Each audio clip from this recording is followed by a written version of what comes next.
you all know, why are we studying psychiatry, right? So we should know before starting any subject that why are we studying it, what is the relevance, what is the importance of that subject. So please understand, it's an efficient subject. It's a short subject. Okay, it's a short subject. It will take less time. It's a time efficient subject.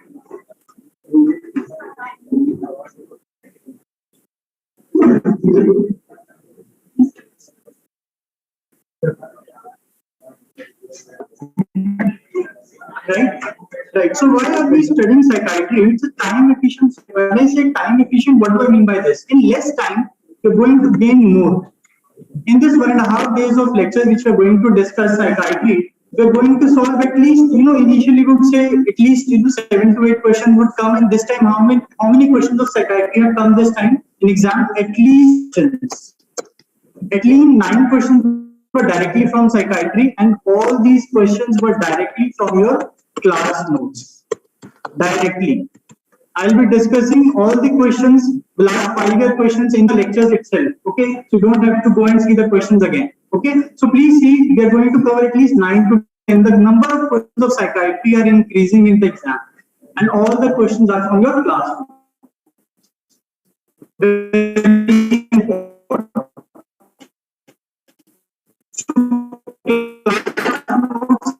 Very, very important and very essential. In fact, these are the gold standards.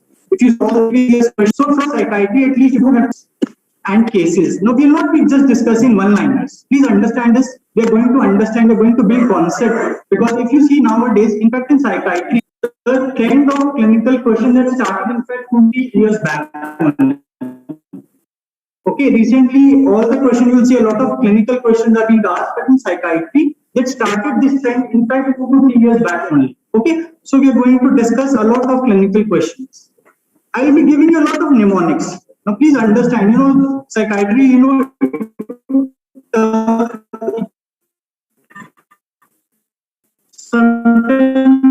it's an alien branch. You don't read these terms normally. Okay, so I'll be discussing all the important. Remind me, we'll discuss whatever topics I've covered today. We'll be discussing the MCQs in the end, right?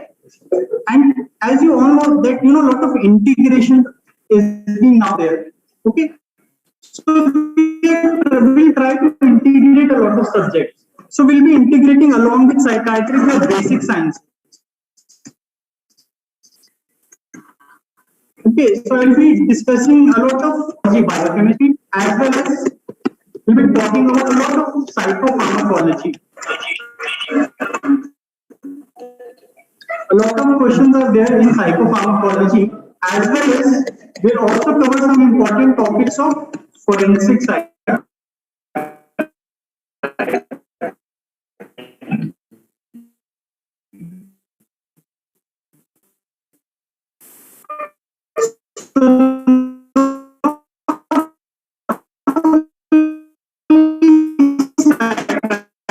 But we'll also try to Greek words. Psyche means mind, and iatry means healing or cure. Basically, it's derived from 2 Greek words. Psyche means the mind, and iatry means healing or cure. So basically, it's a branch of medicine which deals with healing of the mind. Okay, so all the mental illnesses, psychiatry, we are going to cover. Right? The term psychiatry, another important thing, is coined by a German physician by the name of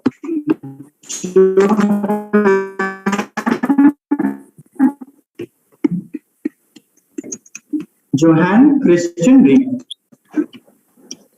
Right. So again, an important MCQ. Now, please understand nowadays, whenever something is trending, we use a hashtag, isn't it? So I'll be covering, whenever I put a hashtag, please understand either it's a very recent topic or it's a future perspective question. Okay, so please mention in your notes as well. So while discussing psychiatry, I'll also give you important pointers which you need to revise. Okay, suppose if you have less time, you ask me, sir, I have 2 hours, I have to revise psychiatry before my exam. I'll give you all those points. So just revise those points. Okay, so I'll also try to do that as well. Right now, when we discuss psychiatry, basically what are the problems we are discussing? We are discussing problems in thinking. Okay, so what are problems are we dealing with in psychiatry? Right. So what are the problems we are discussing in psychiatry? It is problems of thinking or thought. Right. We will be discussing problems of emotions. Right. So feelings, emotions, those are affected, and also behavior. Okay. So these are the important problems. Usually we deal in psychiatry. Problems in thought, problems in emotion, problems in our behavior. Okay. Now. So how do we approach a patient?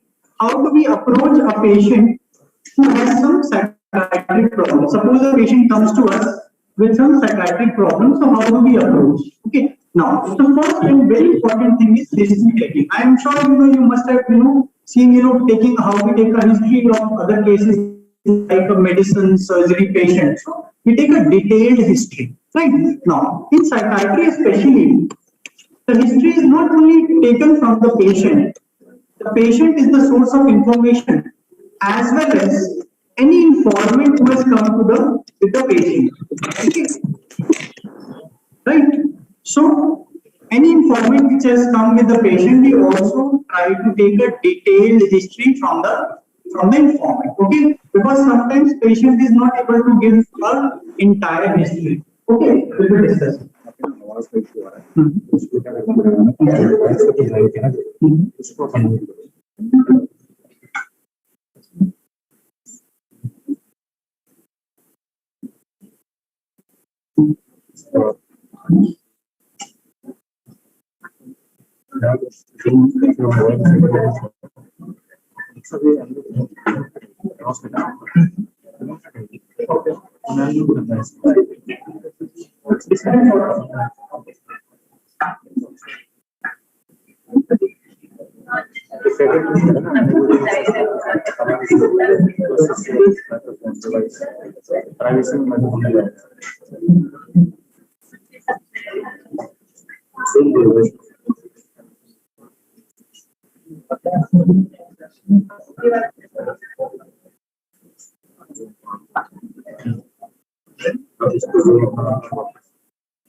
System को audio बोलते हैं system की voice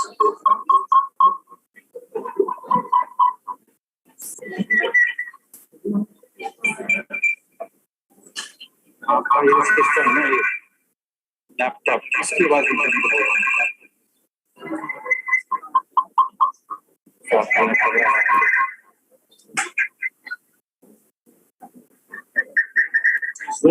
system नहीं हो रहा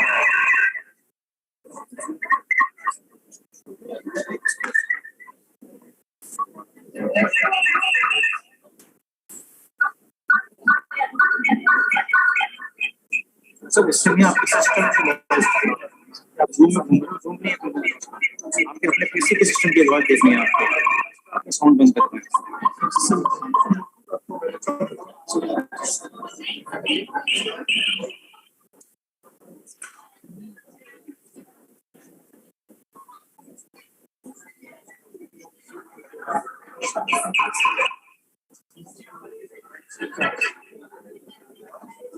शुरू कीजिएगा हो रही है सर, इसको पता नहीं अपने लैपटॉप के बारे में आप ऐसे ही आपके वॉल्यूम कंट्रोल होता है लैपटॉप के हमारे, वो बंद करने हैं इसको volume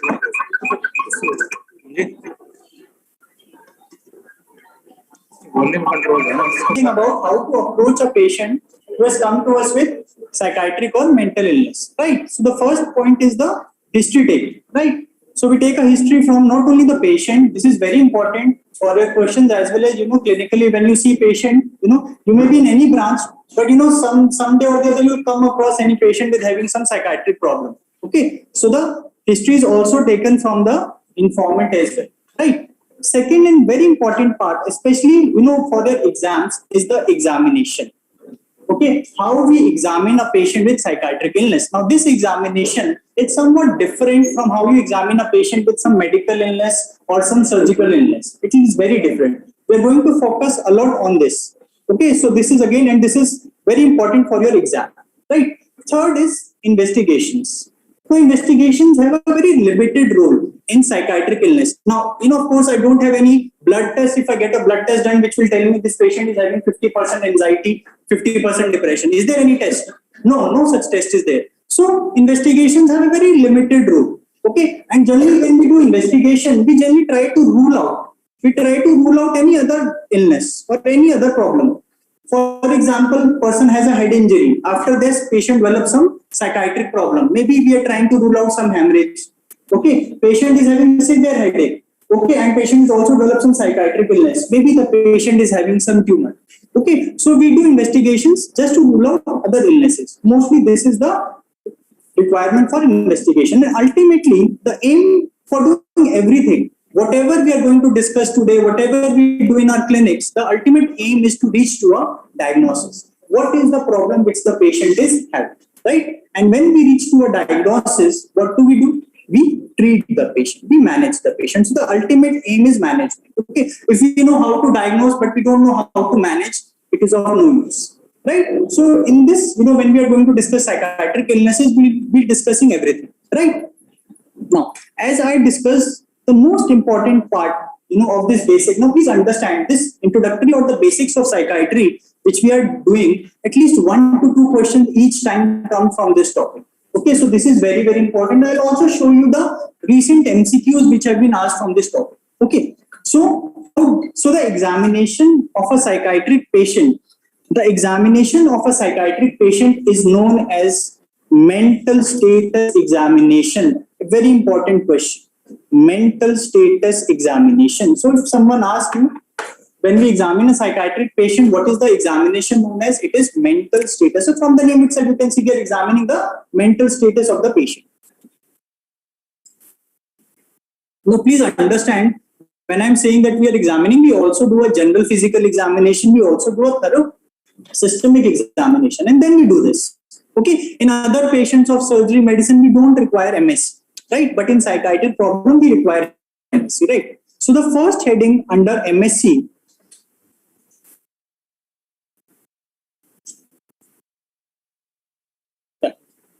so the first heading which we are going to discuss under the MSc is the general appearance and behavior. So suppose you're sitting in your OPD and a patient, and comes for your psychiatric consultation. So sometimes examination starts even before the patient has entered the room. Okay, so that patient, let us say that patient is shouting outside and you are sitting in your cabin. So the examination starts, from that only. Okay, and once the patient enters the room, what do? We do a examination of appearance and his behavior, right? So in the general appearance, we see the build of the patient. How is the build of the patient? Okay, whether the person is thin built, whether the person is muscular, whether the person is obese. Okay, we see the build of the patient, right? No, many times, many psychiatric, medicines which we start, they have a side effect of weight gain. Okay, so if a very obese patient comes to my clinic, I'll think twice before starting any medicine which has a tendency to increase the weight. Okay, so many things we get to know from general appearance. Okay, so we see the build. Now, second is dressing. How well the person is dressed. Okay, now dressing we generally check. Dressing we generally check with respect to the weather condition. Okay, so whether the patient has dressed according to the weather and his or her culture. Okay, so whether the patient is appropriately dressed according to the weather, or according to the his or her culture. Now, suppose this person comes to us. It's a sunny day. It's a sunny day, but this patient comes to us with wearing a lot of mufflers, a lot of jacket. Is it appropriate way of dressing or inappropriate? It is an inappropriate way, isn't it? So, many times when we see a patient who is inappropriately dressed, okay, or let us say there is a winter day, okay, and you are wearing your jacket, your sweaters, everything, and the patient comes wearing just a very thin shirt.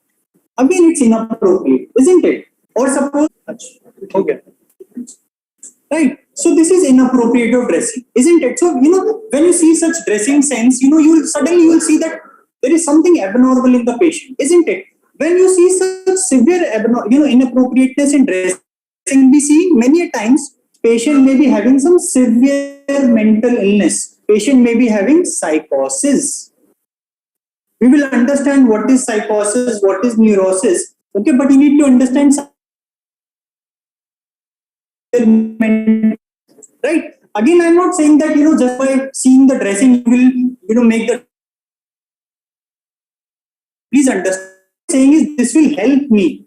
Okay, this will help that. Okay, probably patient is having some severe mental illness. So your question will be given, sir, sunny day and patient is wearing 2 layers, 3 layers of clothes. Okay, so this is how clinical questions are asked. Okay, so this is how we need to visualize, right? So first is dressing. Then second is grooming. Okay, grooming is basically maintaining self-care. Grooming is basically maintaining self-care. Okay, how well the patient is groomed. Okay, suppose a patient comes to you and he is having uncombed hair. Okay, the hairs are uncombed. There is dirt in the nails. There is dirt over the body. Okay, there is mud all around the face. Okay, so what is this? Is it normal grooming or abnormal grooming? This is abnormal, or we say this is poor grooming. Okay, so this is poor grooming. Patient is having a poor grooming. Again, when we see such poor grooming, what this indicates? Does it indicate normal self-care or very severe abnormal self-care? Abnormal. Again, this may tell us that the patient is having some severe illness. Okay, again, patient may be having some psychotic illness or psychosis. Right? So this was about general appearance and behavior. Right? So this is the first part of the MS. Okay. So all these things, abnormal, inappropriate dressing, inappropriate grooming, is telling us, okay, patient may be having any psychotic illness. Can anybody tell me any psychotic illness? Any psychotic illness very severe, any mental, very good. Psychotic illnesses like schizophrenia. We'll be discussing schizophrenia in detail. Okay, schizophrenia, right? No, OCD, we'll come to that. Okay, we'll discuss all these disorders, OCD, multiple personality disorder, everything which you have heard. We'll try to understand what are these, right? So second important point under the MSc is the speech. Now, as I told you that, we don't have blood investigations, we don't have other tests. Okay, so we rely upon the speech also. Okay, so whatever the patient is speaking is telling us his state of mind, isn't it? So let us understand how do we see the speech of the patient. Now, first important point under speech is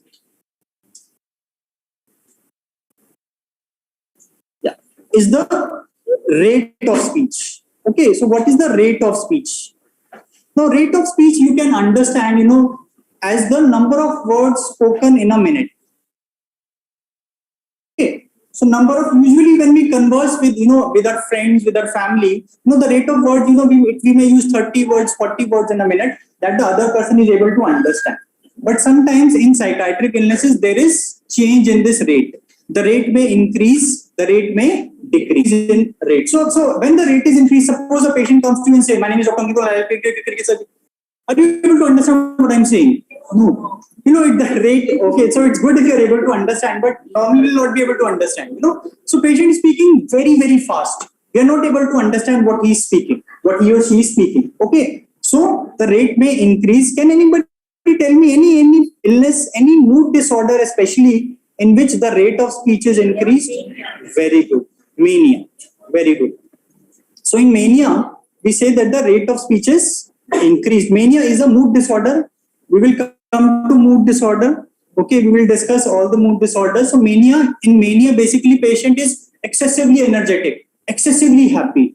So his speech is also, rate of speech is also increased. While in certain illnesses, the rate of speech may be decreased. Patient may take a lot of time speaking, may speak few words in a minute. My name is doctor. So patient is taking a lot of pauses very slowly. Okay, so rate is decreased. Yes. In which mood disorder you may find decrease? Very good. In depression. Okay, so in the question again, you may be given patient is speaking excessively, patient is speaking very slowly. So this will tell you, okay, what problem patient may be having, right? Now, then second thing which we see under the speech is the volume or the tone of speech. Okay, suppose I'm sitting next to the patient, I'm just sitting next to the patient, and the patient says, "Doctor, this happened, that happened." I'll say, "Why are you shouting? I'm just sitting next to you only." But the volume, the tone of the speech, the patient is very high. So it may be increased again in which condition? Very good. In mania, the rate of speech may be increased. Very good. Right? While again it may be decreased. So another patient is sitting next to me and speaking like, "Doctor, this happened."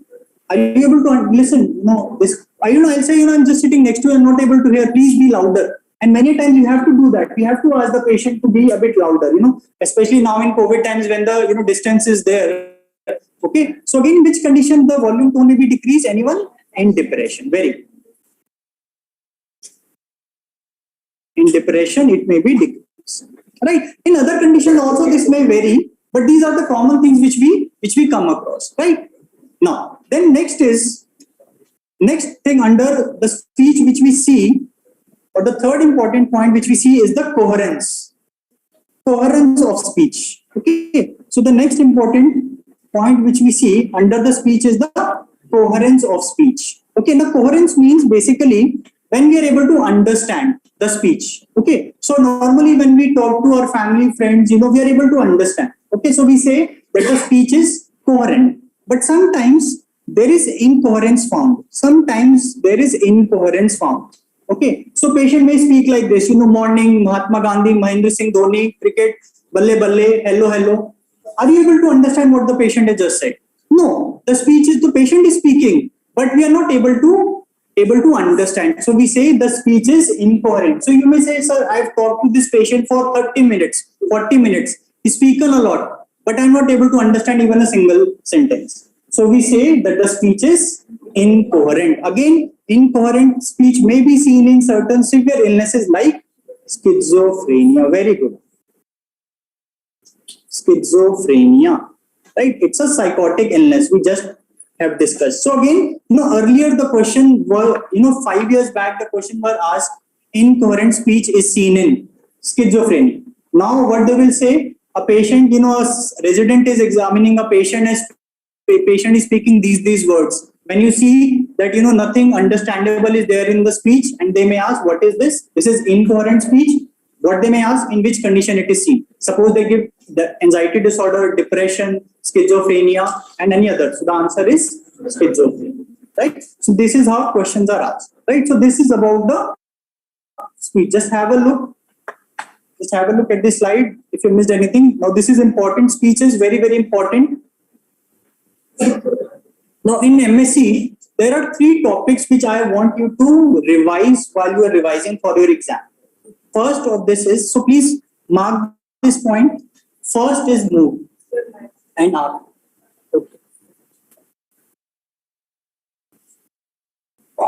First is mood and affect. So So let's go slowly. First is mood and affect. So mood and affect, basically these are the terms which are related with the emotional state. Okay, so these are the terms which are related with the emotional state. So when you hear this term mood, or when you use term affect, both of these terms are basically related with emotions. But there is a difference. And in fact, there are important differences between what is mood and what is affect. So let us understand the difference. Okay, so let's make this table. Let's make this table. So one is, on one end, let's write mood and then affect. So first let me write it, then we'll understand. So let's write it down. Mood is a persistent and pervasive. Mood is a persistent and pervasive emotional state. Okay. Mood is a persistent and pervasive emotional state. So now what do we mean by it? So it's an emotional state, all of us understand. It's an emotional state. So what is persistent? Persistent means that this mood state or this emotional state is present most of the time. Very good. Most of the time. So patient will say, doctor, whether it is morning, whether it is afternoon, whether it is evening, okay, let us say patient says, I am feeling, doctor, sad. So any time of the day or any time of the week, most of the time I am feeling sad. Okay, so this emotional state is persistent. It's not that, in the morning I am sad, in the evening I am very happy. Then we'll not say that this is the mood. Okay, so mood is which is something persistent, and we say it is something which is pervasive. What is pervasive? It is present in most of the places. Right? Most of the places. So patient will say, doctor, whether I'm at my home, whether I'm at my office, whether I'm at watching a movie in a cinema hall, whether I'm in my kitty party, doctor, I'm feeling sad. So we'll say this sadness is pervasive. Okay, so this emotional state is persistent and pervasive. Then only we will say mood. Okay, then only we will say that this is the mood of the patient. Okay, then what is affect? What is affect? Affect is basically expression. Affect is basically expression of emotions.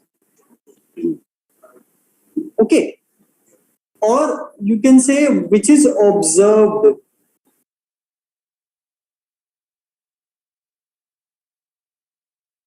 By the doctor. Okay, so you as a doctor, as a therapist, so this is something which is expressed. So our emotions are also expressed on our faces, isn't it?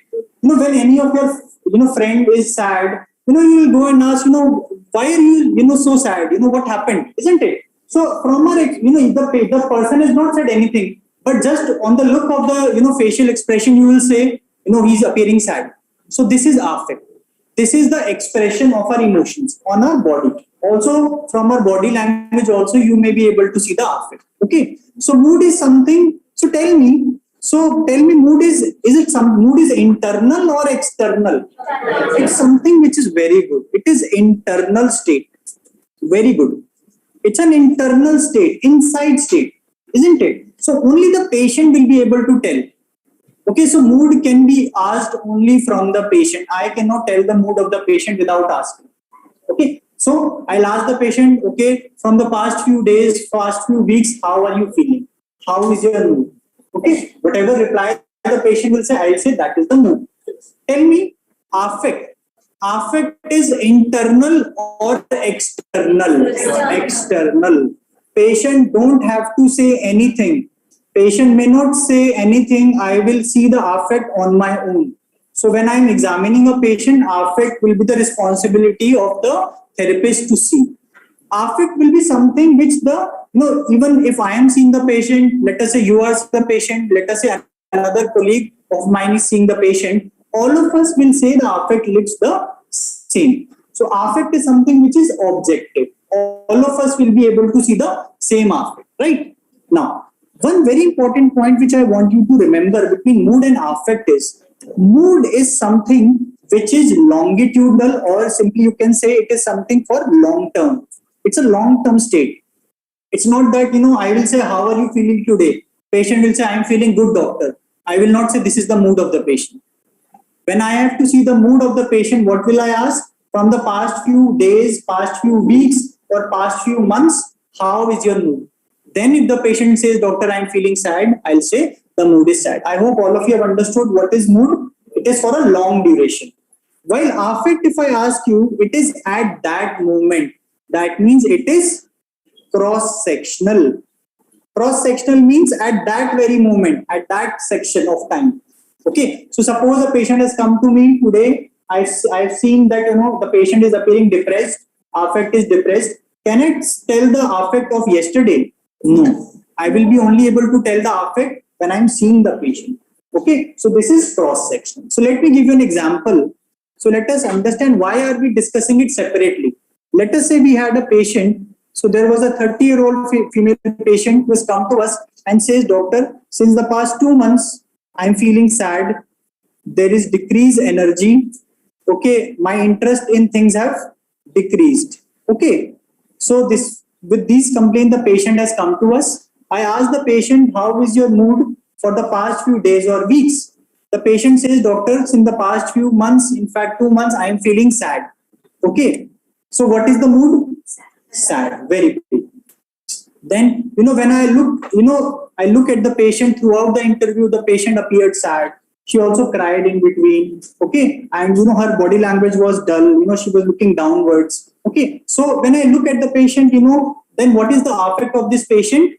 The affect of this patient is also sad, or you can say depressed. Okay, you can use any of these terms. So we'll say the mood is sad and the affect is also sad. Now suppose after 2 weeks, let us say after 2 weeks, I started the therapy. Okay, I started the treatment, we started the therapy. The patient again comes to us. Again I ask, since the past few days or past few weeks, how is your mood? Patient says, doctor, my mood is sad. So what is the mood? It is sad. But when I look at this patient, the patient looks more confident.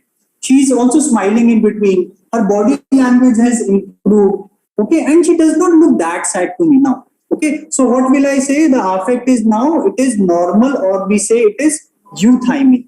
I will discuss what is euthymic. So it will say, you can simply write normal. So now you can understand why are we taking mood and affect separately, because sometimes it can be different. Okay, so sometimes mood and affect can be different. So that is why we need to know what is mood and what is affect.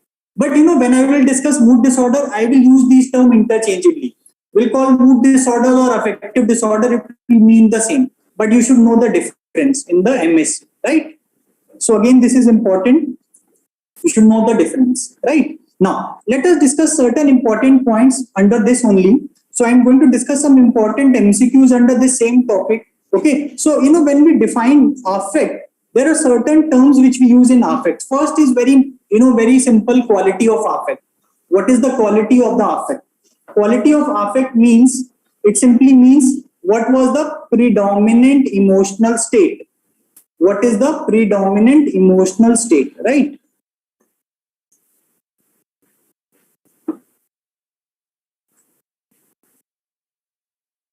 Okay. No, so when I say, affect, it is not that, I've interviewed this patient for 40 minutes. It does not mean that, her affect will be sad throughout. It does not mean like this. Okay. Sometimes in between, patient may give a smile, patient may show some other affect. But when I say affect, when you have to see the affect, we say predominant. Most time of the interview, how was the patient? Okay. So it can be again, based on all the emotions we know, you can think of the patient may be appearing sad.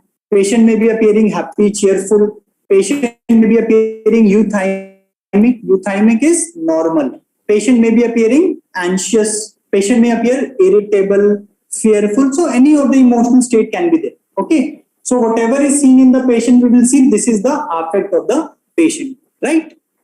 Okay. Now, there are certain abnormalities in affect. There are certain abnormalities in affect. Two important abnormalities I want you to remember. You can mark it as hashtag points. This is very, very important. Has been asked in the question before, will be asked again. Okay. So one is what we are discussing is what is known as flat affect. Okay. So we are talking about certain abnormalities in affect. So one is flat affect. Okay, so what is flat affect?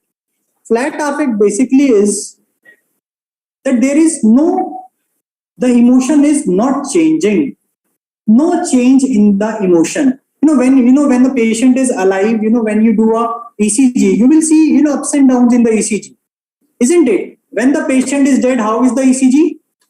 It's a flat line, it's a dead line, isn't it? So just like that, as if the affect is dead, flat. Okay, patient is showing no affect or no emotions on the face. For example, okay, I'm discussing, this patient has come to us, I'm discussing, 1 year back his parents died in a car accident, I'm discussing that incident. So, if anybody is discussing those sad incidents, we, appear to become sad. But this patient is looking like this. I'm discussing, but patient is just looking like this. No emotions. Now, again, I'm discussing some good event happened 6 months back. There was birth of his first child. I'm talking about it. There is something happy. Patient would, some patient, generally people will show emotions, but this patient is looking like this. No change of emotion. So this is flat affect. Okay, so this is flat affect. Flat affect is sometimes also known as blunt affect. It is also known as blunt affect, right? So this is, again, please mark this in your notes. This is very, very important. I've mentioned it's a hashtag point. So please mention those important points which I will be telling you. Those will be very helpful in your revision, right? Again, so they may ask, earlier they would ask flat affect seen in. Now they may give you the question like this, that you're interviewing a patient. You're talking about some good event. You're talking about some bad events happen in the life of the patient, but patient is showing no change in the emotion. What is this phenomena? It's flat affect. And where it is seen, second question will be where it is seen. It is seen in one very important condition, severe mental illness. What is it? Schizophrenia. Depressed patient will appear sad. There will be emotion. Depression is a mood disorder. It's an affective disorder. It's bound to have some emotions. But in schizophrenia, sometimes patient may have no emotions or there is no change of schizophrenia. Very important. Again, it's an important MCQ. So please remember. Okay, so I'm trying to tell you how the question will be put. Okay, so this is how they may ask you question on flat affect, right? Second important abnormality. Again, it's a hashtag point. Please remember this. Under affect is what is known as labile affect. Labile affect. Okay, so what is labile affect? In flat affect, there was no change. In labile affect, there is rapid and abrupt changes in emotion. Now the emotions are changing without any reason, rapidly. Okay, so now the patient emotions are rapidly changing, rapidly, without any reason. So for example, I'm interviewing a patient. Okay, we are discussing something. I have not cracked a joke. Patient has not cracked a joke. Nothing funny has happened around us. Patient starts laughing. And within few seconds, patient starts crying. Again starts laughing. Again starts crying. Nothing has happened externally which will suggest me that this may be the reason. So without any reason, there is rapid and abrupt changes in the emotion. Okay, so this is labile affect. Again, in the MCQ, you may be given a patient is sitting in front of you, and within few seconds is smiling, is crying, is smiling. So he's saying changes in the emotion suddenly.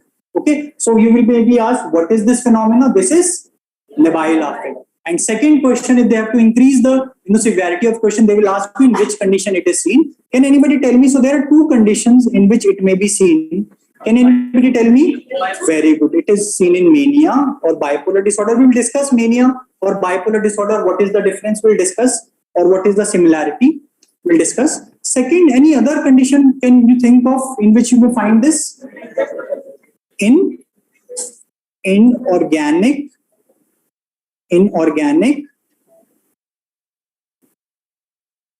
brain syndrome.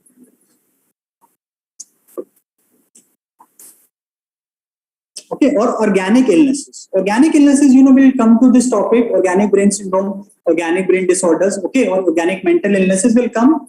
Okay, these are basically disorders which occur because of some physical cause, like because of some tumor, because of some head injury, because of electrolyte imbalance. In those conditions also you may find this phenomenon, right? So again, have a look. This is very, very important. These 2 points again I've already told you to mark this. So when you're revising, please at least revise this. What is flat affect and what is labile affect, right? Now, again, one important term associated with emotion is what is known as anhedonia. Question of 2019, direct question.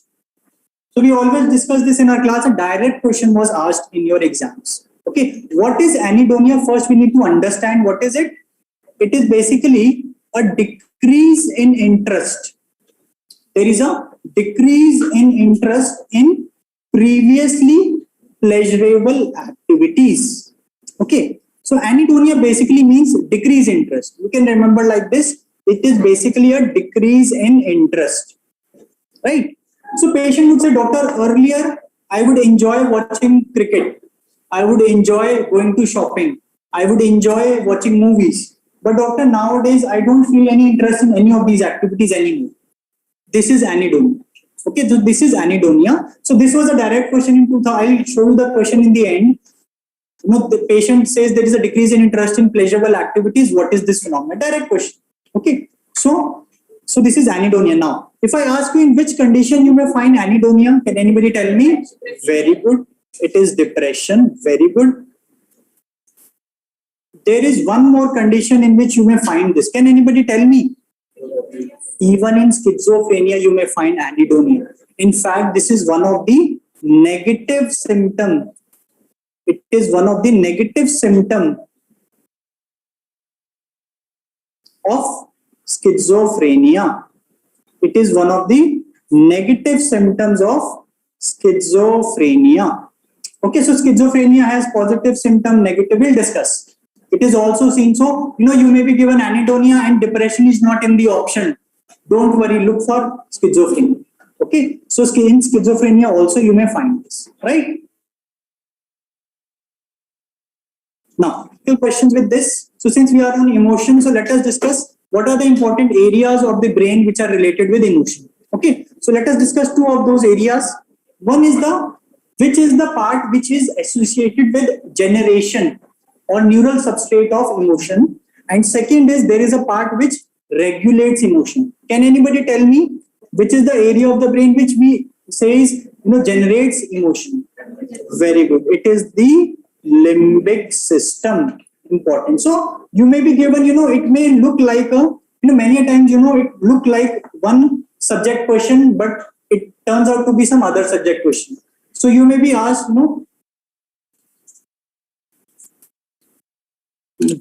a patient is showing, sadness, decreased interest, okay, is crying most of the time. You may assume that it's a psychiatric question. They may ask you which part of the brain is associated with this.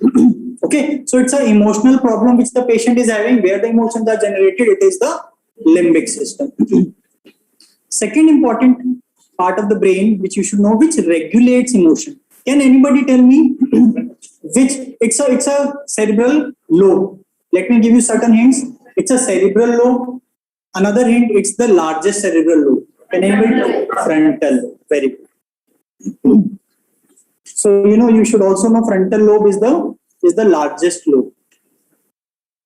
Okay, so frontal lobe, in fact, frontal lobe again is very important in psychiatry. A lot of behavioral problems are associated with frontal lobe. There was once a question which was asked. I'll come to frontal lobe when we'll discuss organic brain disorders. Okay, I'll come to it again. But frontal lobe is very, very important in psychiatry, right? So this was about mood and affect. I hope everything is clear about it. Few important points. Flat affect, labile affect, very, very important. Okay. Second important topic. Again, it's again a VIP topic. Each year, in fact, every 6 months, the exam which is held, you get 1 or 2 questions from simply from this thought. Okay. So now we are trying to examine the thought of the patient or the thinking of the person. So we are discussing what are the disorders of thought, right? Now, all of us know what are thoughts. All of us have thoughts, throughout the day we have thoughts. Okay, so disorders of thought we have divided into 4 domains. So we have decided that disorders of thought can be of 4 types. Okay, first is disorder of flow or stream. Okay, so I'll explain you one by one each of them. First is disorder of flow or stream. Second is disorder of content. Second is disorder of content. Third is disorder of form. Okay, and fourth is possession. Okay, I'll discuss all of these one by one. So we'll discuss these one by one. Let us first understand. So let us take first disorder of flow or stream. Okay, now just like a river flows, okay, just you can imagine, just like a river is flowing, similarly the thoughts in our mind are also flowing. Okay, so continuously there will be some or the other thoughts which are flowing. Okay, so problems in this flow can be of two types. Okay, so disorder of flow or stream can be of two types. One is when there is disorder of speed. Okay, and the other is, second is when it is disorder of continuity. I will come to continuity in a while. So this can be the flow, the speed is decreased. The speed can change how? The speed may be very, very fast or the speed may be very slow. So one abnormality is of speed, right? And second abnormality is continuity. That means the thought is not continuously moving. It is taking some breaks.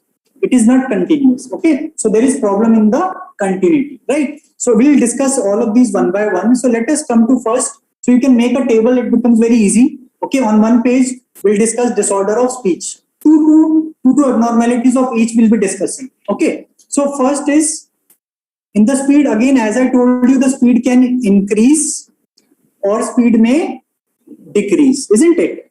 Right. So let us see when the speed is increased. Okay, so one abnormality which you find when the speed is increased is what is known as flight of ideas. What is known as flight of ideas. Now, whenever we talk about psychiatry, I always say remember things from their name. It becomes very simple if you remember things from their name. In psychiatry, there will be at least 20 to 30% terms. If you just see the name, you'll be able to understand. Flight of ideas, as if the ideas or the thoughts are on a flight. So it moves very, very fast. Okay, so what happens in flight of ideas? The thoughts follow each other very rapidly. Okay, one thought followed by another, then another. So thoughts are moving very, very, very fast. In the mind, the thoughts are occurring very fast. Okay, so what happens is we say that the goal is not reached. I'll explain you what do we mean by this. Okay, so the thoughts are moving very, very fast in the mind of the person. And when I say the goal is not reached, I mean that when I ask patient a question, I ask the patient, where do you live? The patient may say so many things very, very fast, but ultimately he will not answer my question. He will not answer the question. So this is what I mean by goal is not reached. That he will not answer the question. Okay, you can remember like this. So whatever question you are asking from the patient, he's saying so many things very, very fast, but ultimately he's not answering the question. So he's not reaching to the goal. Okay, so goal is not reached, right? Now, please understand that when in flight of ideas, the thoughts are moving very, very fast, these thoughts are connected somehow. These thoughts are connected somehow. So what is the connection? Although these thoughts are moving very fast, but they are connected somehow. And this is what you should look in the question. There was a very beautiful question in 2020 asked from flight of ideas. Now please understand, it's not that you just know what is flight of ideas. You need to understand the concept. I'll show you that question. That given that this patient is speaking these things, and they had asked what is the diagnosis. Okay, so these thoughts are connected. Now in the question, you will not be able to see the speed, isn't it? Because it's a written question. You don't know if they say that patient is speaking fast, only then you will be able to judge the speed. Otherwise, no. But if the patient has spoken many things and if they're connected, so how they are connected? They are connected either by some chance. Okay, by some chance they are connected. For example, patient is speaking like this. My name is Kapil. I like playing cricket. Cricket is a game of gentlemen. Gentleman is my friend Mukesh. Mukesh smokes cigarette. Cigarette causes cancer. Cancer is my zodiac sign. So you can see everything is connected. It's connected by chance. Nothing is making sense. Okay, patient is speaking so many things, but one thing is connected by the other by some chance. Okay, I'll repeat. No, my name is Kapil. I like playing cricket. Cricket is a game of gentlemen. Gentleman is my friend Mukesh. Mukesh smokes cigarette. Cigarette causes cancer. Cancer is my zodiac sign. Of course, patient will be speaking it very fast. You may not be able to understand at one go, but this is how we'll see flight of ideas. Okay, ये मौसम की बारिश, ये बारिश का पानी, ये पानी की बूंदे तुझे. A lot of songs. Lot of your songs are they have this connection, right? So this is by chance. Second is they may be connected by some rhyming. They may be connected by some rhyming, which is known as very good. Clang association. Very good. Okay, so basically they are connected by some rhyming words. They are connected by some rhyming words. Okay, so again, Ram can sing, birds have wings, I am the king, phone goes train, the weather is spring. So everything is connected by some rhyming. This is clang association. Okay, so this is clang association. So in the question, look, whether whatever patient is speaking, although it is not making much sense, but if it is connected by some chance or by some rhyming, then it is flight of ideas. We'll see the question in the end, then it will help us to understand even better, right? Now, so this is flight of ideas. Patient is speaking very, very fast, the speech is fast because the thoughts are very fast, okay, and they're connected. Again, so next question comes is in which condition it is seen? It is seen in very good. It is seen in mania. Please remember, this flight of ideas is a hashtag topic. Mark this, it's a very, very important topic. Please revise this. Questions have been asked, questions will be asked from this topic. If the answer is not flight of ideas may be in there in the option. So you should also know how to rule out flight of ideas, right? So under the increased speed, one was flight of ideas. Second is prolixity. Second is prolixity, right? So what is prolixity? Prolixity is basically ordered flight of ideas. So that means, so from the from it you can understand it is that the flight of ideas still have some order. There is still some orderliness. That is, it is less severe. Okay, so there is some order in the flight of ideas. That is, it is the speed is increased but somewhat less. Okay, slightly less. Okay. If in flight of ideas it is, let us say 200 words in a minute, the speed is so fast. In prolixity it may be 100, 110. Of course, it is more than normal, but it is again less than flight of ideas. Okay. Now in this, if I ask you, goal is reached or not reached? Here it is reached. So patient will speak so many things very fast, but ultimately the patient will answer your question. Okay. The patient will answer your question. Okay. Example is the same, but the speed may be decreased. Okay. So, and ultimately will answer the question. Okay. Now, if I ask you where it is seen. Now, I told you flight of ideas is seen in mania. Okay. So, prolixity, which is slightly less severe form of flight of ideas, is seen in less severe form of mania, which is very good. Hypomania. This point you should remember. Up till now, they have not asked any question on prolixity. But, again, this has been, we are expecting one day they will ask this question. Okay, let us see if they ask this time. Because nowadays questions are, a lot of new questions are asked. Okay, so you should know prolixity is seen in hypomania. Important difference is that goal is reached. Ultimately, patient will answer the question. Okay, so these two are the important abnormalities under the increased speed, right? Let's come to decreased speed. Okay. Again, in decreased speed, from the name itself, very clear. First is retardation. Okay. First is retardation. So from the name itself, you are able to see the speed is decreased. It is retarded. Okay. So patient is speaking very slowly because the thoughts are moving very slowly in the mind. So the thoughts move slowly. the flow is slow. So patient, when the thoughts are less, the thoughts are slow, the speech will also be slow. So patient will take a lot of time, my name. So patient is speaking very, very slowly. Okay. In which condition you may find this? Simple, very good. You may find this is in depression, right? Okay. So one was retardation. Second interesting phenomena under the decreased speed is what is known as circumstantiality. Okay. It's a very interesting phenomena, circumstantiality. Okay. So circumstantiality, what happens again in circumstantiality, as we know, that the thinking proceeds slowly, the thoughts are moving very slowly.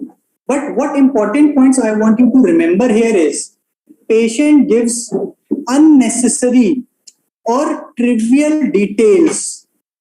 Okay, patient gives unnecessary trivial information. Okay, so you ask patient a question, patient speaks slowly because the thoughts are moving slowly. Patient will give some unnecessary details. You have not asked for those details, but patient will give those details. But ultimately, finally, the goal is reached. Okay, so this point is very important, especially when you see an MCQ. Patient is giving unnecessary details. Okay, details which you have not asked for, but he is giving those details. Okay, but ultimately he is answering your question. For example, you ask a patient, who is your favorite actress? Okay, so you ask a patient, who is your favorite actress? So patient may say, I like the acting of Alia Bhatt. Kareena Kapoor is also very nice. Okay, I like the dancing of Katrina Kaif. But my favorite actress is Deepika Padukone. Okay, so you can see patient is giving this unnecessary trivial information. You have not asked for this information, but ultimately he's answered the question. Okay, another example, you ask, there is an intern, you ask, what do you want to become, what do you want to specialize in? The person may start, when I was in 10th, I had a doubt between, whether I should take bio or non-medical, then I chose this. When I entered my first year, I was very fascinated with anatomy. In second year, I liked pharmacology. Over the course of time, my interest in medicine grew a lot better. I read Harrison from first page to last page. But in internship, I feel that I should become a surgeon. A very simple question was asked. Patient is given such unnecessary details, trivial details, but ultimately his answer. All of them are making sense. Please understand. In flight of ideas, nothing is making sense. Here, everything is making sense, isn't it? And ultimately, he reaches the goal, right? So this is circumstantial, right? Okay. So again, this is very important. If you ask me where it is seen, circumstantiality is not very specific. You may sometimes find in anxiety also, sometimes in schizophrenia also, and sometimes even in normal people. Some people are so circumstantial. They keep on beating around the bush. You get bored, isn't it? So it may be seen even in normal population, right? So this is circumstantiality, right? So these are the important disorders under the speed. Okay. So please see again, flight of ideas is very, very important. Flight of ideas is very, very important. Please remember this. Okay. And also remember what is circumstantial. Okay. I'll differentiate circumstantiality from another important disorder, tangentiality, in a meanwhile. Okay. I'll discuss about it. Okay. So second is disorders of continuity. So we are discussing, again, we are still on the flow of thought. One problem in flow was speed. Second problem in flow is in continuity. This is a very important, you can mark it twice, a hashtag, a prospective new question. We have been expecting this question to come. It's such a beautiful question if it comes, especially for your clinical case. Up till now, they have not asked on this, but I don't know why. You may expect this in your exams. Okay, so this is very, very important. One important disorder in this I want you to remember is perseveration. What is the meaning of perseveration in English meaning? Anyone? Yes, to perseverate, to keep on repeating, right? So P for perseveration. It's a, what happens in perseveration? Thought tend to P for persist. a thought tend to persist beyond P for point of relevance. Okay, so basically one thought is persisting, is repeating again and again beyond a point of relevance. Okay, so I'll explain you what. So first you should know what is perseveration. I'll give you an example. Okay, I'll give you an example. So simply you can remember that there is one thought which is persisting or repeating again and again beyond a point of relevance. That means initially it was relevant, now it is irrelevant, but it is still repeating. Okay, so let me give an example. Suppose you ask patient, what is your name? Patient says, my name is Mukesh. Any Mukesh in the class? I'll change the name otherwise. Okay, okay. So patient says, my name is Mukesh. Okay, then you ask, what do you do? The patient says, my name is Mukesh. Where do you live? My name is Mukesh. What is the name of your wife? My name is Mukesh. Okay, so whatever you are asking, the patient is giving as if he's stuck. He's just persisting on that one answer. So, but this answer was initially relevant, isn't it? It's not that it was irrelevant from the beginning. So this is what we mean by persisting beyond a point of relevance. So when you get a question, you may be, if they want to give you a beautiful question, they may give you that, as a resident, a patient, resident is asking a question and the patient is again giving the same reply. Or they may just give you that patient is repeating, few words again and again. Okay, so what is this phenomena? This is perseveration. So very important. And where it is seen? Where it is seen, this is second question. So one, they may ask you this. Second, they may ask you in which condition you may find this. One very important condition I want you to remember. We'll discuss this. It is organic brain disorders or brain disease. Okay, organic brain disorders. Okay, like delirium. We'll come to that. Okay, we'll come to that. First is organic brain disorders. Okay. Second, it may also be seen in which condition? It may also be seen in schizophrenia. Very good. Okay. Schizophrenia. Okay. Schizophrenia. Any other thing related to organic brain disorder we had discussed recently? Any other thing I discussed? Very good. Labila. Right? Okay. So this was about the first part, that is flow or stream. Okay. So this is the first. Okay. Second, let us understand second important disorder. This is again very important. It's again a VIP topic in a way. If in under the content there is one important condition or one important disorder, that is delusion.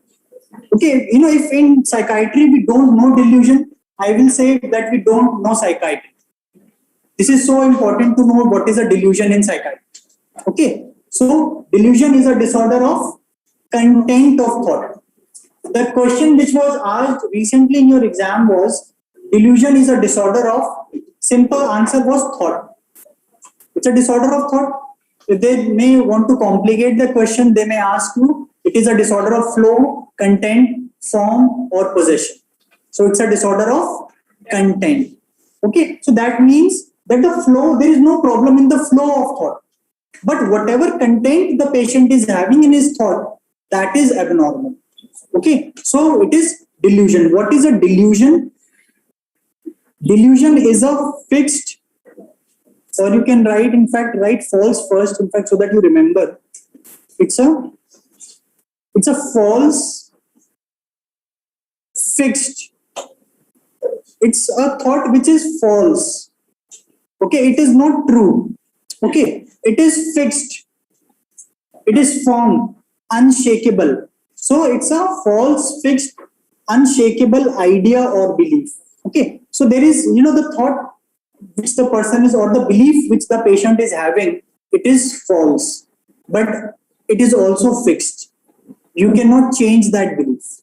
Okay, it's a fixed belief, unshakable belief, held with extraordinary conviction. When I say extraordinary conviction, I mean to say that even if you give evidences otherwise, that look, whatever you are thinking is not true, these are the evidence, still patient will hold his belief with a lot of conviction. So extraordinarily convinced. For example, let us say, so we had a patient who was 20-year-old male.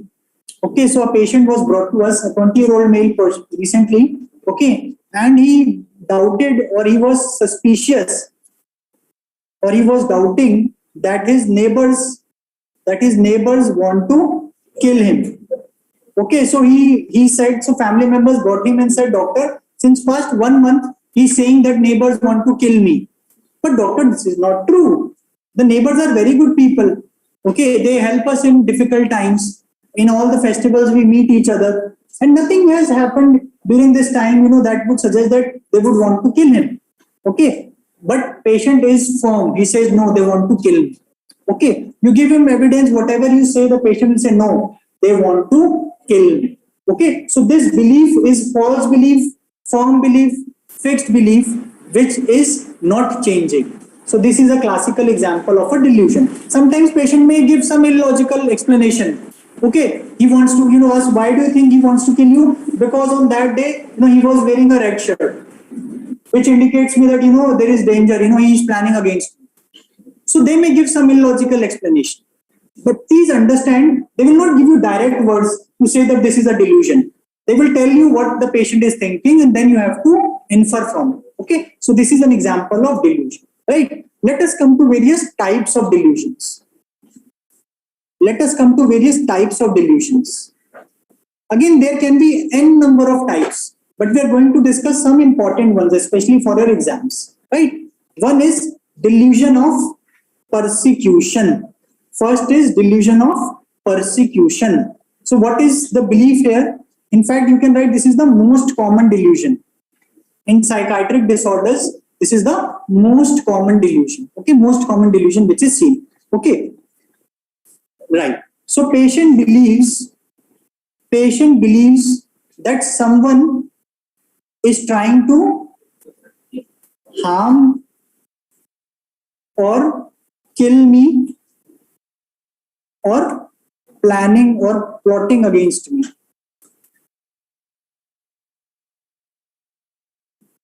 Okay, so patient believes that someone is planning against him, or someone is plotting against him, wants to kill him. Okay, right? So the example which we had discussed is a classical example of delusion of persecution. Someone wants to harm me, kill me, or someone is plotting against me. Doctor, there is a conspiracy. You are also involved. I know. Mother will come shouting, doctor, oh my God, I give him food, but he says you eat first because he says that I mix poison. Doctor, I am his mother for 30 years. Will I do something like this? Okay, so even family members may be involved. Sometimes, a lot of patients admitted with us start believing that even the doctors are conspiring. The staff is also conspiring. So many people may get involved in this delusion. Okay, so this is delusion of persecution. Persecution means to kill, to persecute someone. Okay, so this is delusion of persecution, right? Second important delusion is delusion of anything. It can be anywhere. Aliens are planning against me. Okay, God is planning against me. But delusion is against me. Okay, and anything which is planned against me. Sometimes patient says, doctor, I don't know, but someone is against me. Okay, so it may be that you may not name any, right? Next is delusion of reference. So everything which is occurring, patient believes is occurring in reference to him. So patient believes that people are talking about him. Patient believes that people are talking about him. Okay, or they are spying on him. Okay, so patient develops this belief that people are talking about me. The patient says, patient is walking on the road, 20 feet away there are two strangers standing and talking among themselves. Patient will say, those people are talking about me. How do you know? I don't know. I'm not able to hear them what they're saying, but they're definitely talking about me. He will not say that, doctor, I think. No, he will be convinced, doctor, they're talking about me. Sometimes he may go towards them and start arguing. Why are you talking about me? Sometimes he will say, doctor, because of their hand gestures, I know they're talking about me. Okay, so he's totally convinced. Doctor, there are hidden cameras. Everyone is spying on me. There is someone who is following me. So this is delusion of reference, right? Again, very common delusion which you may find. Okay, so these are the first two delusions. So please understand, delusions, basically delusions are seen in psychotic disorders. Okay, delusions basically it's a psychotic phenomena. We find it in psychosis. But there are some other conditions also in which you may find delusions. So I will tell you other conditions also. So all these delusions can be found in any psychotic disorders like schizophrenia. But some of these delusions may also be seen in other conditions. I'll also tell you those other conditions, right? Now, next important delusion is delusion of grandiosity. Okay, delusion of grandiosity. So these are basically big, expansive delusions. So patient believes that he has some supernatural powers. Doctor, I have that Thanos hand, that I'll just flip and everyone will end. No, supernatural patient will claim to have supernatural powers. He will claim to know famous people. Doctor, I know the Prime Minister. Okay, Prime Minister calls me every day and asks me how should I handle Corona. The Chief Minister calls me every day and asks me how should I handle COVID. Okay, patient may complain, say of having vast knowledge. Doctor, I've read every book in this universe. I know everything. Okay, so these are basically such big false claims patient makes. Of course, we know these are false claims. There is no evidence. Okay, there is no evidence. So these are big false claims. Okay, patient talks big, very big. Okay, but again, it's not true, but patient is convinced. We had a patient who had a belief that, I removed Donald Trump. Now Joe Biden is the president because of me. He always, sends radio signals to me and talks, what should be done. So, yes, patient have these beliefs. Okay, so these are such big claims. Sometimes you will tend to laugh in front of the patient, of course, but you should control it. Okay, because it's a delusion, right? Again, of course, this may be seen in psychotic disorders. This may be seen, but in one important condition, it may also be seen. Can anybody tell me? Big claims patient is making mania. Patient has so much energy. Okay, patient has excessive energy, and patient's esteem is also increased. They may also claim to such delusions. Okay, so in mania, I'll discuss if in mania patient psychotic symptoms develop. What do we say it? How do we do it? I'll discuss all these things. Okay. Now, next important delusion opposite to this is delusion of nihilism. Next is delusion of nihilism, also known as delusion of negation. Okay, now patient has become extremely negative now. He is negating everything. So patient denies the existence of his body. Patient will say, doctor, this body is a dead body. I am dead from inside. It's a dead body. Okay, or he denies the existence of his loved ones. Doctor, my family is no more. All those are just blank people, or those are just dead bodies which are moving. Or patient may deny even the existence of the world. Doctor, it's a dead world. Everyone is dead around. Okay, so patient is denying the existence of his body or his loved ones or even the entire world. And this is not just he's doubting, he's sure, he's convinced. Okay, so this is delusion of nihilism. Can anybody tell me where, in which condition you will find this? Yes, in depression. And if in depression someone develops some psychotic symptoms like delusion, we call it as severe depression. So in severe depression, you may find this. I'm not saying that in every severe depression you will have this delusion, but someone with depression having these delusion, we call it as severe depression, right?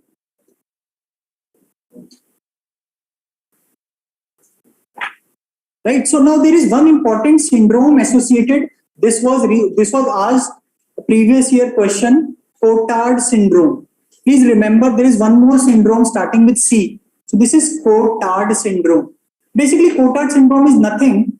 Cotard syndrome is nothing but when someone with depression develops delusion of nihilism, we term it as Cotard syndrome. So basically it's a term used in literature. Okay, so you should know what is Cotard syndrome. Cotard syndrome is someone who is having depression, has developed delusion of nihilism. The question which was asked, okay, it was again, I think 5-6 years back, this question was asked. Cotard syndrome is delusion of persecution, delusion of nihilism, delusion of reference, delusion of grandiosity, delusion of nihilism. Simple question. Okay, so this is Cotard syndrome. Again, these are two important delusion. Again, you can remember. One is seen very commonly, may be seen in mania. Other you may find in depression. Of course, these delusions can be seen in psychotic disorders. Okay, no doubt, like schizophrenia. I'm telling you, in other conditions also you may find this. Okay. Now, next is delusion of ill health. Next is delusion of ill health. This is slightly newer topic. Again, questions have been asked from this. You should know the concept. You should know the concept. So, delusion of ill health, or also known as hypochondriacal delusion. I am not talking about hypochondriasis. I am not talking about that. It is something else. I am talking about hypochondriacal delusion. Okay, so from the name itself, you can see something related with health. Some delusion or some false belief had developed related to the health of the person. Right? Now, first, and this is very important, which this I want you to remember definitely, is delusion of infestation. Delusion of infestation, also sometimes known as parasitosis.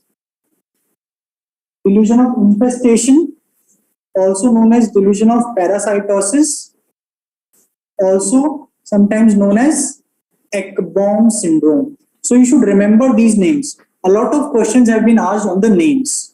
Okay, so under delusion of ill health, the first delusion which we are discussing is so from the name itself you can see the body is infested by some organism, or there are some parasites on the body, isn't it? Or Ekbom syndrome, right? So what is it? Patient reports or patient believes. Okay, so it's a belief. Please remember. Patient believes, or it's a belief of insects under the skin. Patient believes that there is an insect under my skin, as if I am infested with some insect or parasitosis. I want you to remember this. I'll discuss this concept again. There is a difference between I know versus I feel. Isn't it? Isn't it? I'll come to this when I'll cover hallucination. Okay. Here patient is saying, doctor, I know, I believe. He's not saying I believe, he's sure. He said, doctor, I know that there are some insects crawling under my skin. You ask him, are you able to feel the insects? Patient here will say no. So this is a delusion. This is how I know that it is a delusion, because it is a thought. If patient starts saying, doctor, I can feel insects crawling under my skin, it is no longer a delusion, because it's not a belief. It's a sensation now. I'll tell you what is it. It is a hallucination, tactile hallucination. So that is the difference. Okay. Sometimes patient has both. Some patient may have both. He also knows, and at times he also may be able to feel. But you should know the difference. Okay. So this is one. This I want you to remember. So this is the difference between knowing. Knowing means thought. Thought means delusion. Feeling means sensation. Sensation means hallucination. Right? I'll discuss it again. Second is very interesting delusion is delusion of dysmorphophobia. Delusion of dysmorphophobia. Right? So again, from the name itself, you can see this means dysplastic. It is abnormal. Morpho means morphology. Okay. So patient has a belief that there is some problem in the body or in the morphology. So patient believes of misshapeness. Doctor, some body part is not in shape. Okay. Doctor, my nose is very large. My nose is very small. My ears are very large, or my ears are very small. Okay. So patient will have such abnormal beliefs about his or her body, or may have beliefs of exaggerated size of any body part. Okay. These are false beliefs. So what these patients will do, they will go to many doctors, many plastic surgeons they may go. Doctor, please correct my nose. The doctor may say, everything is, nose is perfectly all right. Family members will say your, body is perfectly all right, but patient will not be convinced. Okay, and please, when you become a surgeon, please be careful in doing a surgery on these patients, because the problem is at the thought, in the thinking. Okay, you do a corrective surgery. After that, the patient again may say, doctor, it is still not corrected. I'll sue you. Okay, so such patients come. You should also always take a psychiatric referral. So many times we get patients, confirming whether it's actually right or it's a disorder. Okay, so this is delusion of dysmorphophobia. There is one other disorder in psychiatry which is very similar to this. So there is a close DD. DD means differential diagnosis. There is a close differential diagnosis of this condition. Anyone? It is very good. It is body dysmorphic disorder.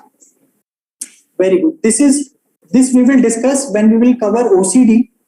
Okay, when I'll cover OCD and related topics, I'll cover about this. Okay, so here basically the difference is, here the patient belief is not as strong as a delusion.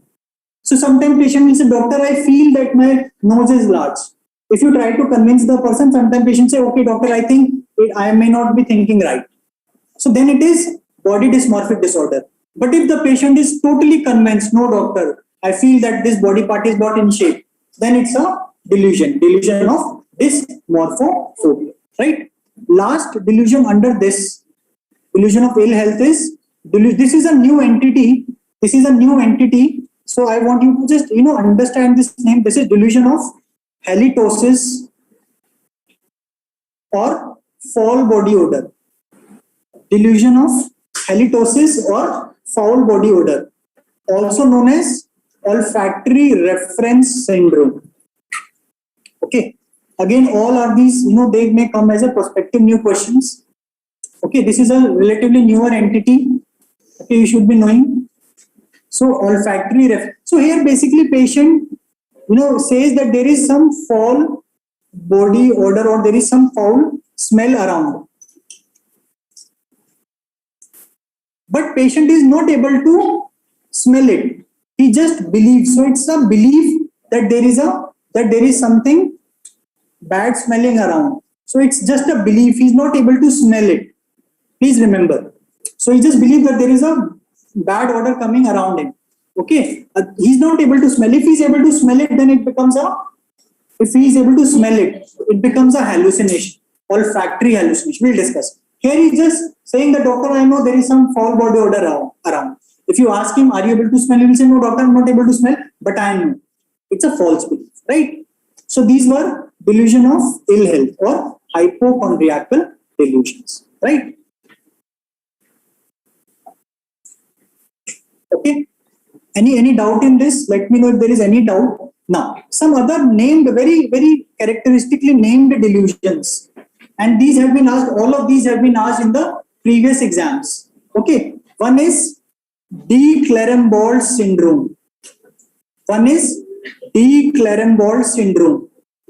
Okay. De Clerambault syndrome. Also known as erotomania. De Clerambault syndrome, also known as erotomania, also sometimes known as delusion of love. Love is not a delusion, but this is delusion of love. Okay.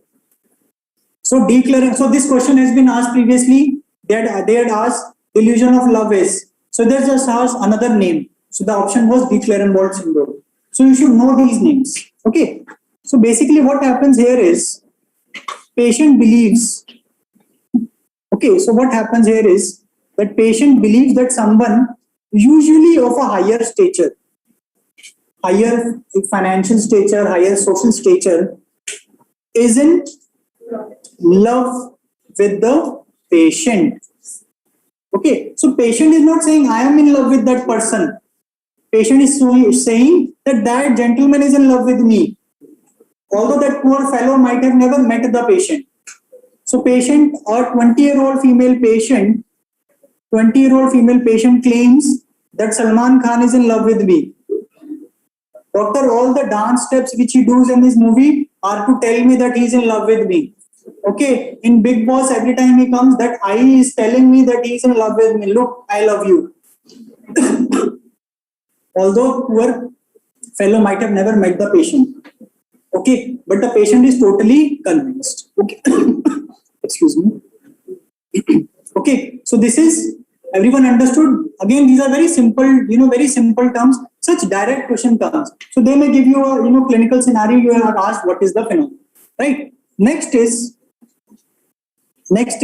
Othello syndrome. What is Othello? Anybody know what is Othello?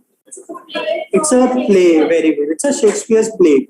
Othello syndrome, also known as delusion of infidelity. What is infidelity? Infidel? Cheating. English meaning of infidelity is that the partner or spouse is having an affair, cheating behind the back. Or also known as morbid jealousy. Jealousy which is up to a level of morbidity. Okay, so all these are names. Again, these all have been asked.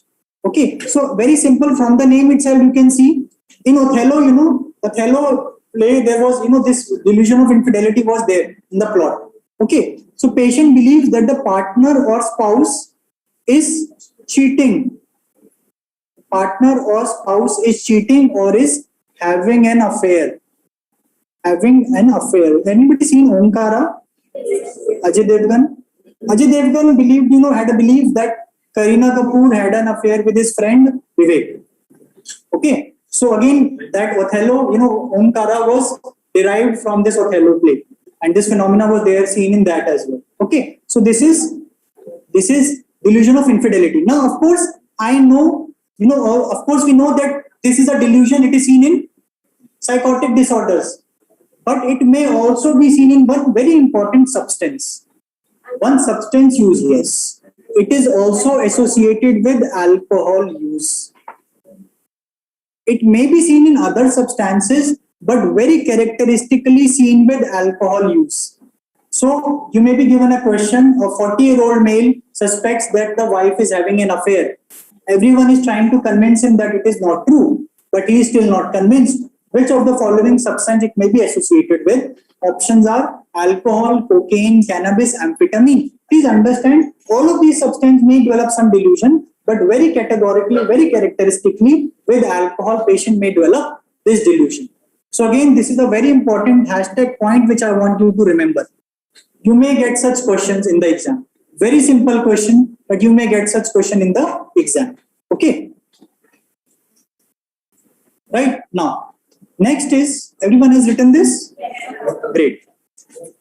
Now, I told you there is one more syndrome with C. Very interesting phenomena. Coward syndrome. Coward syndrome. Very interesting phenomena. Coward syndrome. Coward syndrome is basically seen in male partner. So it's seen in male. Very characteristically seen in males. When their female partner is pregnant. What is the belief? Anyone? Yes. So many times we get that the person develops a belief that this child is not mine. No, that is not the belief. The belief is that even he is pregnant. Okay. So the male partner also develops this belief that even he is pregnant. The wife is pregnant or the partner is pregnant. The person also develops a belief that I am pregnant. It's a delusional belief. Please don't think that he's just thinking. No, he's convinced. Sometimes they may also show abdominal distension. Signs of nausea, vomiting may also be there. But please don't expect after 9 months they may deliver a child. Don't expect that. So mind and body are so interlinked that whatever the mind starts thinking, the body starts reciprocating. So if you develop this belief that I'll clear this exam this time, we'll clear. Okay. So this is coward syndrome, right? Last delusion which I want you to remember, put as many hashtags as you want. These are questions which twice these questions have been asked in 2018, 19, 17 and 18, but those were direct questions. Now expect clinical question from this topic. Delusional misidentification syndrome. Delusional. I will tell you a lot of ways to remember this. So don't worry, this sometimes we get confused, but I'll give you very simple tricks or mnemonics to remember certain things. Okay, this is one of them. So delusional misidentification syndrome. So basically, you can just write down. So in the name itself, you can see there is problem in identification, misidentification. The person is not able to identify someone correctly, isn't it? So there is problem in identity of the other person. There are two important phenomena I want you to remember here. One is Capgras syndrome. Write the way I have written. Yeah. Yeah. Right. See, just have a look if you missed anything. Okay. Delusional misidentification syndrome.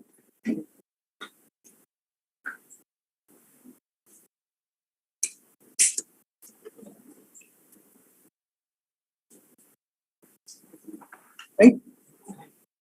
Now, so write Capgras syndrome. Whatever you write, just leave one line below it. I'll tell you why. So after Capgras, write the way I have written Capgras. There is a reason I've written it like this. I'll give you a trick to remember from the name itself. Write it the way I've written. Leave one line and then write whatever we are writing. Okay. I'll come to that again. So what is Capgras syndrome? Patient believes, again it's a delusion, so it's a belief. Patient believes that someone usually closely related to him. So someone closely related to the person has been replaced by a exact double. Okay. So there is problem in identification. Okay. So patient, there is a husband, wife, and comes in the room. The wife has entered. We know that she is the wife. Wife has entered. Patient starts believing that someone close, so wife is closely related to him, has been replaced by a stranger. So patient believes that wife who has entered the room is not his wife. Someone else who has taken the form of the wife and come in front of him. This is the belief. Okay. So this is the belief. Patient believes. So example, let's bring our patient. Let's bring our patient number 1 in the OPD. In fact, we had an admitted patient, Mr. F, who was admitted with us with schizophrenia. His wife entered his room. He started suspecting. So the wife entered the room. So he started saying to the wife that you're not my wife. You are a staff nurse in disguise who has come to kill me. I know you look like my wife. I know you look like my wife, but you are not my wife. You are a hospital staff nurse who has come. Okay, so this is the belief. Okay, so patient is saying, yes, I know you look like my wife. So the wife only is saying that I know you look like my wife, but you're not my wife. You're someone else. This is Capgras syndrome. This is Capgras syndrome, that someone closely related to him has been replaced. So he says that the wife is replaced by the staff nurse. Okay, so wife is replaced by the staff nurse who looks like the wife. Okay, so tell me. So let me give you certain, again, ways to remember. So tell me, the physical appearance is the same. He says, I know you look like my wife. Okay, now one hint which is not given in your books, but this trick will help you, remember or make the diagnosis. Tell me, he is fighting or he is arguing. He's fighting or he's arguing with the close person, familiar person, or with the stranger. He is fighting with the close person or familiar person. So this is one trick, you can remember. He's fighting with the close person. Okay, he's fighting, arguing with the wife. You look like my wife, but you're not my wife. Okay. Right? Now, again, from the name itself, I told you, I'll give you a way to remember. So you can remember close person replaced by stranger. Okay. In the name only, you have the answer. This was your 2018 question. Close person replaced by stranger. Phenomena is Capgras. Okay. So we know various tricks to remember. Okay. So this is one Capgras syndrome. Right? Everyone understood? If there is any doubt, let me know, because this is a very important concept. This typical question may come to you. This question has been in the circuit, for a while. It has been asked in various other exams. It may come because clinical questions have been asked. A male is admitted in a hospital. Wife enters the room. He suspects that the wife is not the wife, but the staff nurse who has come to kill him. Now people get confused. The doctor is saying that he has come to kill him. Why it is not delusion of persecution? Please see the larger picture. See the larger picture. Of course, there is a component of persecution, but here, more importantly, there is Capgras. Right? So this is Capgras. let's complicate things. Let's complicate things and then we'll simplify also. Second is Fregoli syndrome. Second is Fregoli syndrome. Again, this has also been asked. In delusional misidentification, first was Capgras, second is Fregoli. Here it is the opposite. So that is why I'm saying that some people get confused, but you all will not get confused because we are remembering in certain ways so that we don't get confused. What is Fregoli? Here it is the opposite. Familiar person, patient believes. So the belief is, what is the belief? That a familiar person now is imposing as a stranger. Earlier it was that a stranger is imposing as a familiar person. Now he is saying or is believing that a familiar person is imposing as a stranger. And sometimes patient also starts believing that can take multiple appearances. Okay, so someone close to me is imposing as a stranger, coming in front of me as a stranger, and can take multiple appearances. I'll give you an example. Let's bring another patient. Okay, so everyone has written this? Okay, write it down, then I'll explain you. So now it is the opposite, Fregoli. Okay.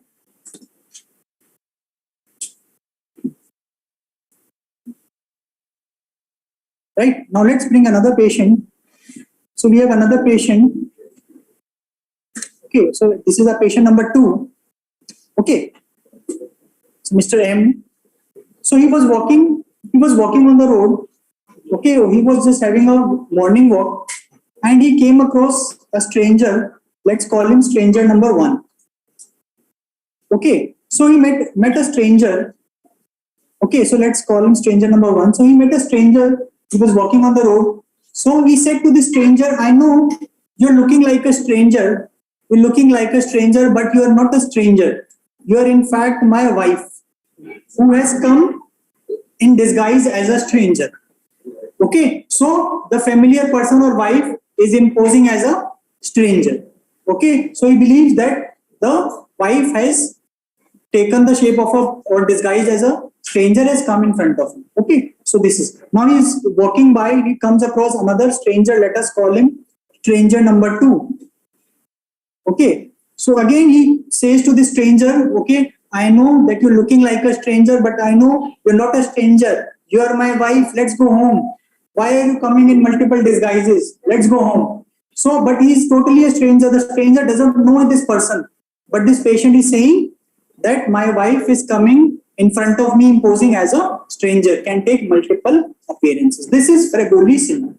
Okay, so this is Fregoli syndrome, that the familiar person is imposing as a stranger and can take multiple appearances. So tell me, physical appearance is same or different? Different. He knows that he's in physical appearance, he's not looking like the wife. But he says that my wife has come in a disguise or imposing as a stranger. Now, again the trick to remember, tell me, he will be fighting with stranger or with the familiar person? With stranger. Very good. Right? So if you want to remember, how this name was derived, there was a gentleman, just remember, don't write it down. There was a gentleman, Leopold Fregoli. He was an Italian stage actor. Okay, he was an Italian stage actor who had this ability to change into many roles, in a single play. So we'll play one part, after some time he'll come and play another part. Okay, so this is what is Fregoli syndrome, that one person is taking multiple appearances. If you see in Kapil Sharma show, many of the time people come with different appearances. Okay, so that is Fregoli syndrome. Okay, so this is Fregoli syndrome. I hope this is clear. Okay, because this is very, very important conceptual thing. If you just remember the lines, you will not be able to solve clinical question. Okay, so please remember various ways by which we have remembered. Okay, last point before we take a small break. Okay, I'll explain. Again, I'll explain for all of us. We'll discuss again. Capgras syndrome. Close person replaced by stranger. Patient believes that someone who is closely related to me has been replaced by exact stranger. Okay, so this person, he believes that the wife who has entered the room, although we know in reality she is the wife, but he has developed this delusional belief that she is not my wife, she is a hospital staff who has come in disguise. So he'll say, you look like my wife, but you're not my wife. Okay, so basically, close person is replaced by stranger. As I told you, physical appearance is same. Or another clue is patient will be fighting with the familiar person, as in the question. Okay, in this situation, he will argue with the familiar person. You look like my, no, you are someone else who has just come as a disguise. Okay, and Fregoli is the opposite. Familiar person patient believes is imposing as a stranger. Okay, that the someone close to me, my wife, she is coming in front of me as various strangers. Okay, so the patient will be fighting with the stranger. So this is just a hint. This is not given in your book, but just a hint to remember. Okay, so this is Capgras and this is Fregoli syndrome, right? Okay, let us come to the last part of delusion. Again, it's a small point, but you should remember this. What is bizarre? I'm talking about delusion only, but there is something known as bizarre delusion and non-bizarre delusions. Okay, bizarre delusions and non-bizarre delusion. If you have missed anything, don't worry. I'll just show you in the break any slide you have missed. Even in the end of the class, if you missed anything, I'll show you. Okay, so don't worry. Don't start just focusing on the things which you have left. Keep on shifting to the newer things. I'll tell you in the break. Okay, so bizarre delusion and non-bizarre delusion. So from the name itself, bizarre delusions are basically delusions which are scientifically impossible. Now, this concept of dividing delusions into bizarre and non-bizarre is an old concept. Nowadays, we don't emphasize on this, this concept, but this is important because in your MCQs, in your previous year MCQs, you will find a lot of questions based on this. So you should know what is bizarre and what is non-bizarre. Both of them are delusions. I'm talking about delusion only. But sometimes we divide delusions into two. So bizarre delusion is delusion which is scientifically impossible. Example, who visited his house, they implanted a chip in his brain and now they are following his activities. Okay, so patient has this belief that there were Martians came, implanted a chip in his head, in his brain, and now they are following his activity. Okay, so this is an example of a bizarre delusion, right? Now, non-bizarre delusions are delusions. Of course, we know these are delusions, so these are false, but they are possible. Although in the case of the patient, we know they are not true, but they are still possible. For example, delusion of infidelity. Partner or spouse having an affair can happen. It is possible, but of course not in the case of the patient. So these are the delusions which of course we know are false, but they are possible. Okay, so these are non-bizarre delusions. Okay, now I told you now, so basically the older concept was that bizarre delusions, if someone develops bizarre delusions, they would say it is highly suggestive of schizophrenia. I will discuss the diagnosis of schizophrenia. Nowadays, we say in schizophrenia, any delusion, any type of delusion can occur. But earlier concept was that if someone is having especially bizarre delusion, it is highly suggestive that he is having schizophrenia. Now this importance has been removed. We no longer follow this. Okay, any delusion can be seen in schizophrenia. Why we no longer follow this? It's an old concept. You can write down. It's an old concept which is no longer used. Why? Because we are living in the generation of Avengers.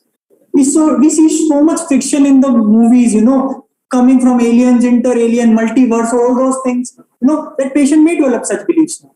Okay, so nowadays we don't emphasize this as much. Okay, but you should know what is a bizarre and what is a non-bizarre delusion. Very common question which you will see in your MCQs. Which of the following is a bizarre delusion? Which of the following is a non-bizarre delusion? Such questions are asked, right? So this was about delusion. Okay, again, very important are the delusional misidentification syndrome. Those are very, very important topics. Please remember this. Please remember this. Let's take a 10-minute break and we'll start. Okay, so it's 1:10. We'll take lunch break at 2, around 2 to 15. Okay, so we'll start at 1:20. Okay, so we'll start at 1:25. It is 1:10, 1:25. Right.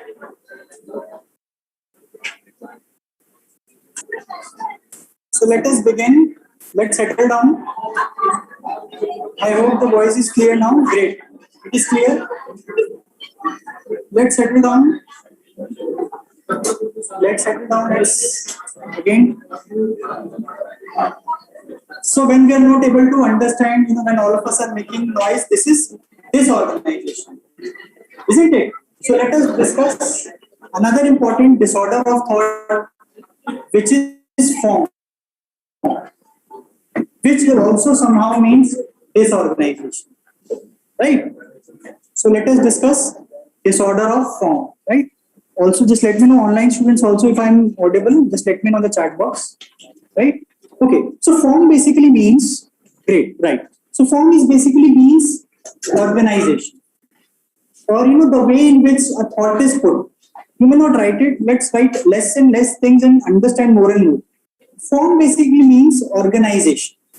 So any thought, which we have has an organization, has a structure. Form, the meaning of form is shape or form, structure, right? So any thought which we have, it has a starting point or a beginning. Okay, so there is a start, there is a middle part of the thought, and then there is a end. Okay, so every thought has a structure, has an organization. Okay, but when this organization or this structure, okay, is lost, okay, then we say that the person is having formal thought disorder. Let me just restart. Go back.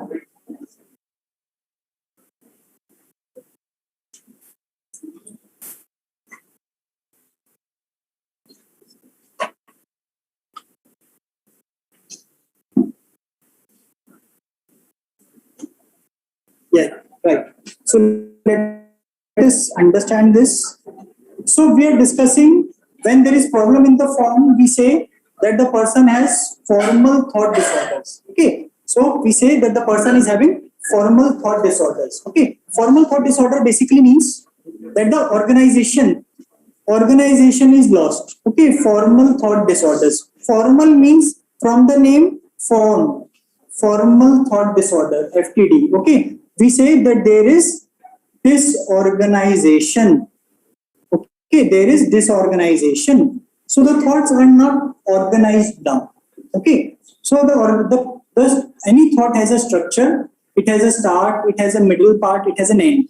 But when someone has disorganization, everything is hodgepodge. Okay, so let me, before telling you what are important entities under form or formal thought disorder, let us take an example of a normal thought. Let us take an example of a normal thought. Okay, so let us take, let us understand, let us say the thought is A followed by B, then C, D and E. That means that everything is organized. It is in the right manner. Okay, or let me take another example of a normal thought. Suppose someone wants to have food outside. So what thought may have, what kind of thought person may have, patient may have a thought that, okay, I'll book a cab, I'll reach the cafe, okay, I'll order food, I'll eat, okay, I'll pay and come back, right? Isn't it? That would be a normal thought, isn't it? So that will be a normal thought if someone wants to plan, a meal outside, okay. So this will, let us say this is a normal thought, okay. So based on this, we'll compare it with various abnormalities, okay. So let us come to first important abnormality under thought, and again this is very, very important. Okay, this is loosening of association. Loosening of, yes. Last, yeah, right. So just have a look at this slide again. Okay, so this is the normal thought which I've discussed. Based on this, we'll discuss certain abnormalities. Okay.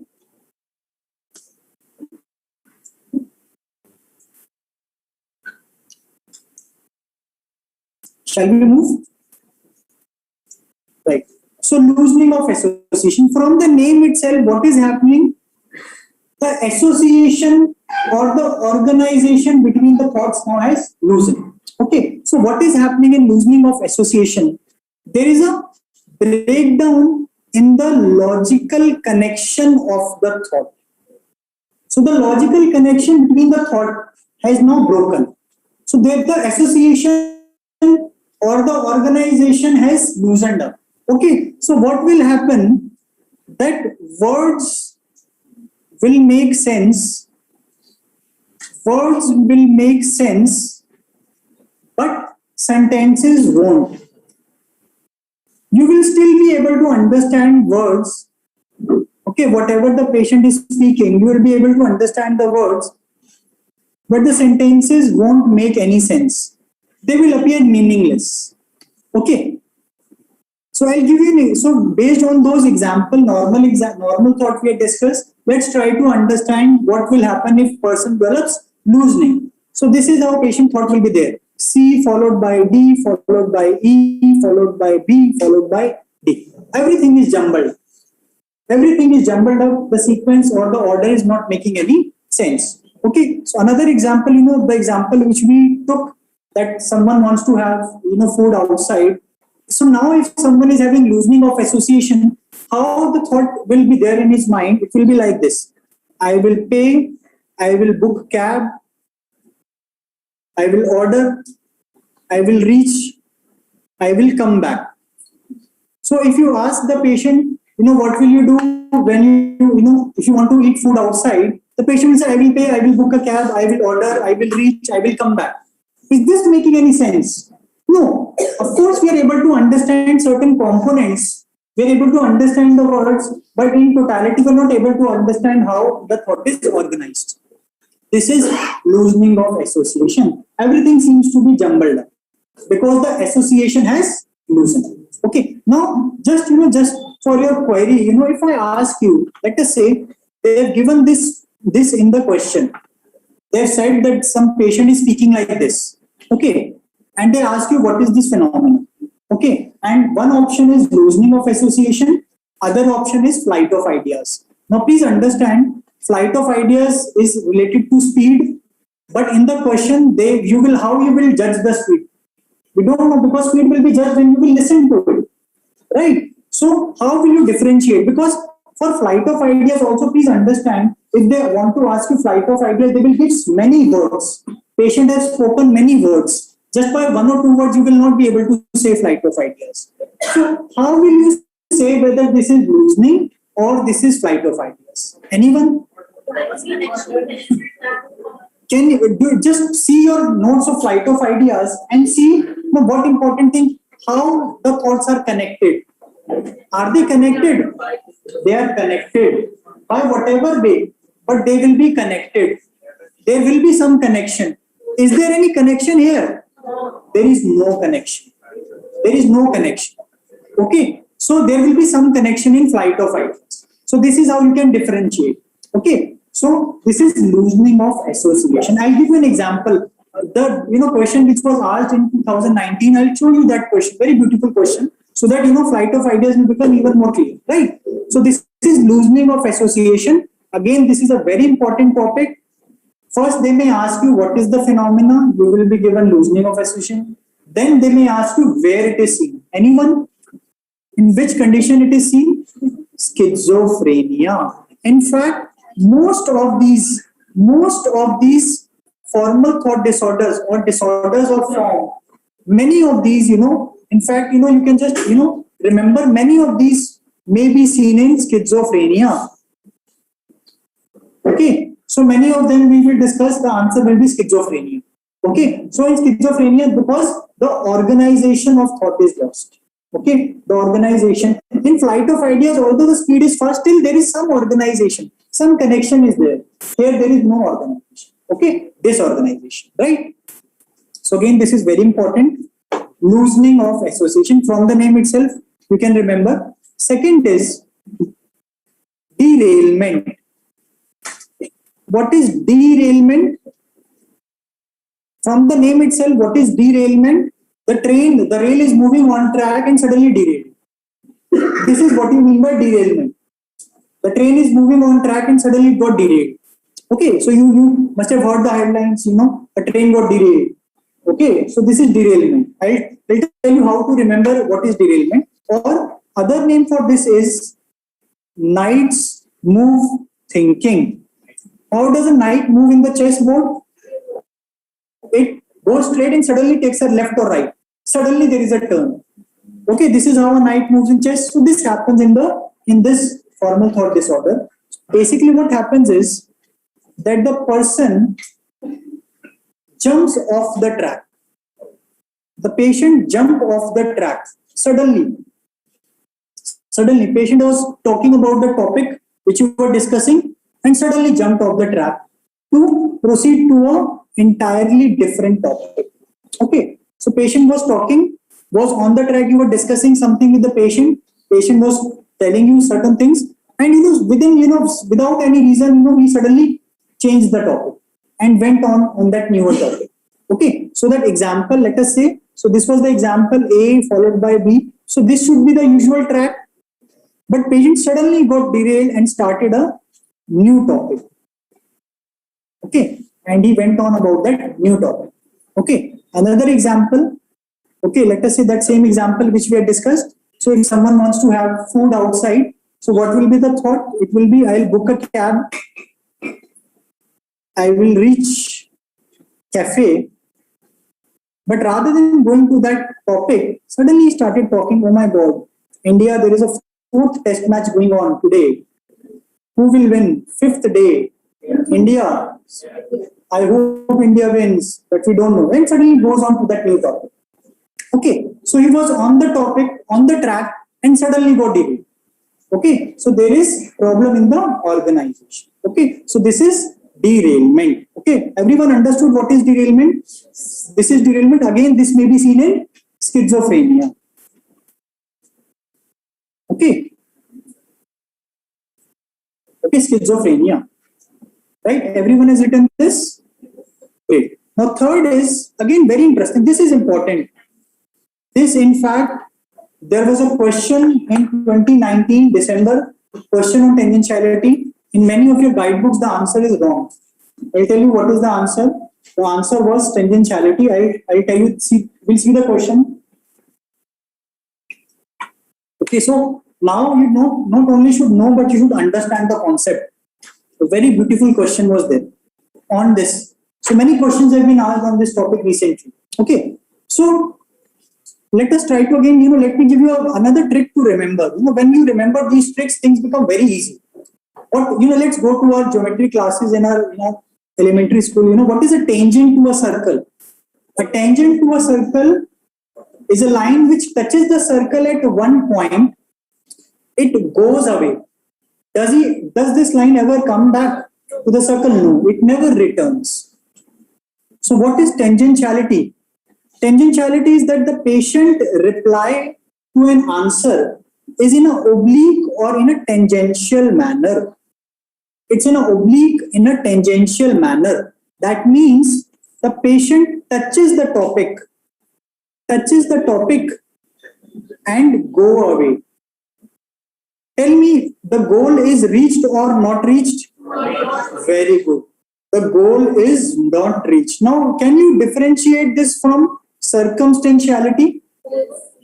Yes, in circumstantiality, patient was given unnecessary, trivial information, but ultimately would reach to the goal. Here, the patient just touches the topic and goes away, never returns back. Okay, for example, let us take some example. So, remember what was the example we discussed in circumstantiality? Who is your favorite actress? Right? Let us ask the same question to this patient who is having tangentiality. Who is your favorite actress? Okay, so the patient may say that I like Indian movies. I like Indian movies, especially the dance and the songs in that. No, and in fact, Shahid Kapoor is my favorite. Shahid Kapoor is my favorite actor. And recently I watched Kabir Singh. And when I watched Kabir Singh, in fact, I am also planning to be an orthopedic surgeon. Right? So basically, he just touched the topic. Favorite actor, so he's just touching the topic of movies and he's just going away. He's talking logical. Please understand, he's not talking illogical. He's talking logical, but he's just deviated and he's never answered, the question. That who is your favorite actress? Okay, so this is tangential. So this question, in fact, was asked in one of your exams. They had given, when you ask a patient, how is your mood? The patient says, my mood is up and down. Okay, I'll tell you how the answer was tangentiality. We'll come to that question. Okay. So this is tangentiality, wherein he's just touching the topic. How is it different from derailment? How is it different from derailment? In derailment, the person initially was on track. He was talking about the subject and suddenly he derailed. Okay. So but here from the start, from the beginning, he has deviated. He just touched the topic and he has deviated away and up. Okay, and never returned. Okay, again, it may be seen in schizophrenia. Okay, next important, again, since they are asking this question, they may soon ask about this. Since they are asking such type of question, they may soon ask about this neologism or neologism. Okay, so what is from the name itself? Neologism. What is the meaning of neo? New. Logism means word. Logo. It is basically logos. Means word. Any movie in which the actor's name was Neo? Matrix. Very good. Yes. Okay. So basically, what is neologism? Patient suddenly derives a new word. Patient suddenly comes up with a new word. Okay. Whose derivation cannot be understood. You don't understand how this name was derived. Okay, what I mean, like, we say, that mother word was derived from that Sanskrit word matri. So this is derivation. But here, this word which the patient is using, we don't understand how we derived that word. Out of nowhere. So that word is so it should not be there in the language of the patient, known to the patient. It's not that, patient, suppose you go to, let us say you are from North India, you go to South India, and a patient comes to you, and patient is speaking in his native language, and you say, come to us and say, doctor, I have seen so many neologisms in this patient. That is not neologism, because that is in this language. But here, whatever new word which the patient is deriving is not there in his language, in his known language. Okay, or sometimes he uses some ordinary words in some special way, which you are not able to understand how. Okay, so let me give you an example.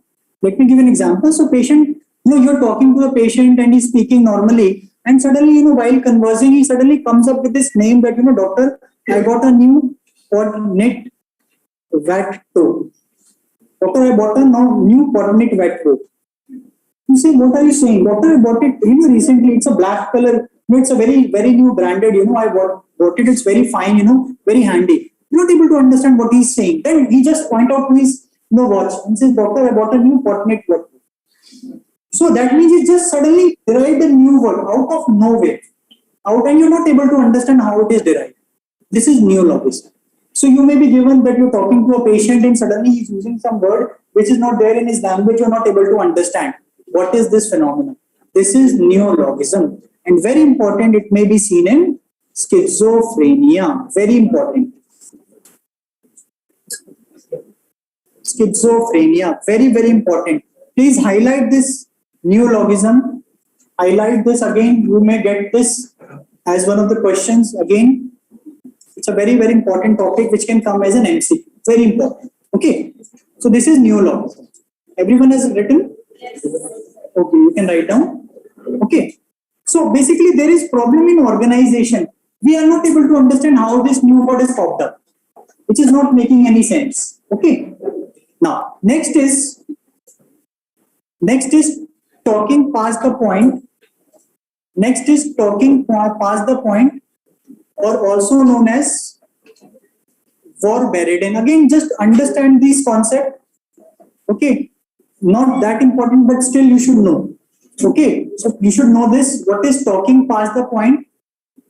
or were buried in. Talking past the point or were buried in. From the name itself, person is just talking around the point. Okay, so basically what happens here is the reply.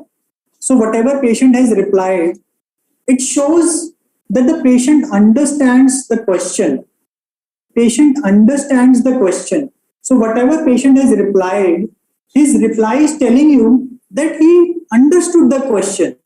Okay, but he is deliberately talking of the associated topic. Okay, he's deliberately, okay, his reply is telling us that he is not giving the answer, but he's just talking about some associated topic. So this is talking past the point.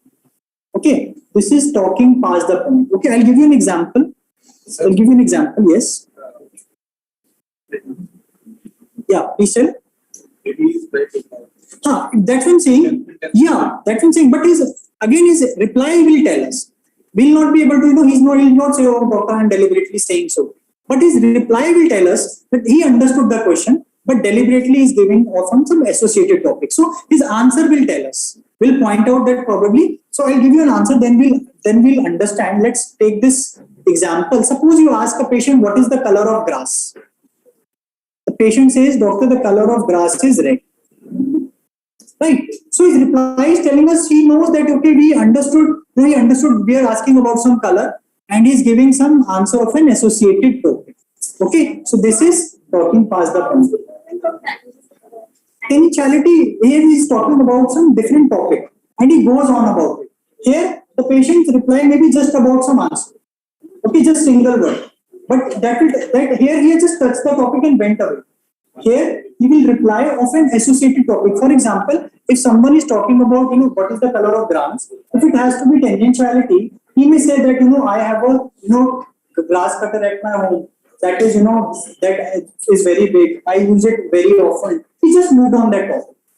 Here, he is replying of associated topic in the sense he is giving that answer, but not a correct answer. Getting the point, he is giving an answer which is not correct. But what if that's the color of the name? Yeah, that you have to check. Of course, if in his country the color is red, that is a correct answer. Okay, of course you have to check. You cannot be that, that every answer is wrong answer. Okay, so you have to check the knowledge of the person, isn't it? That is true.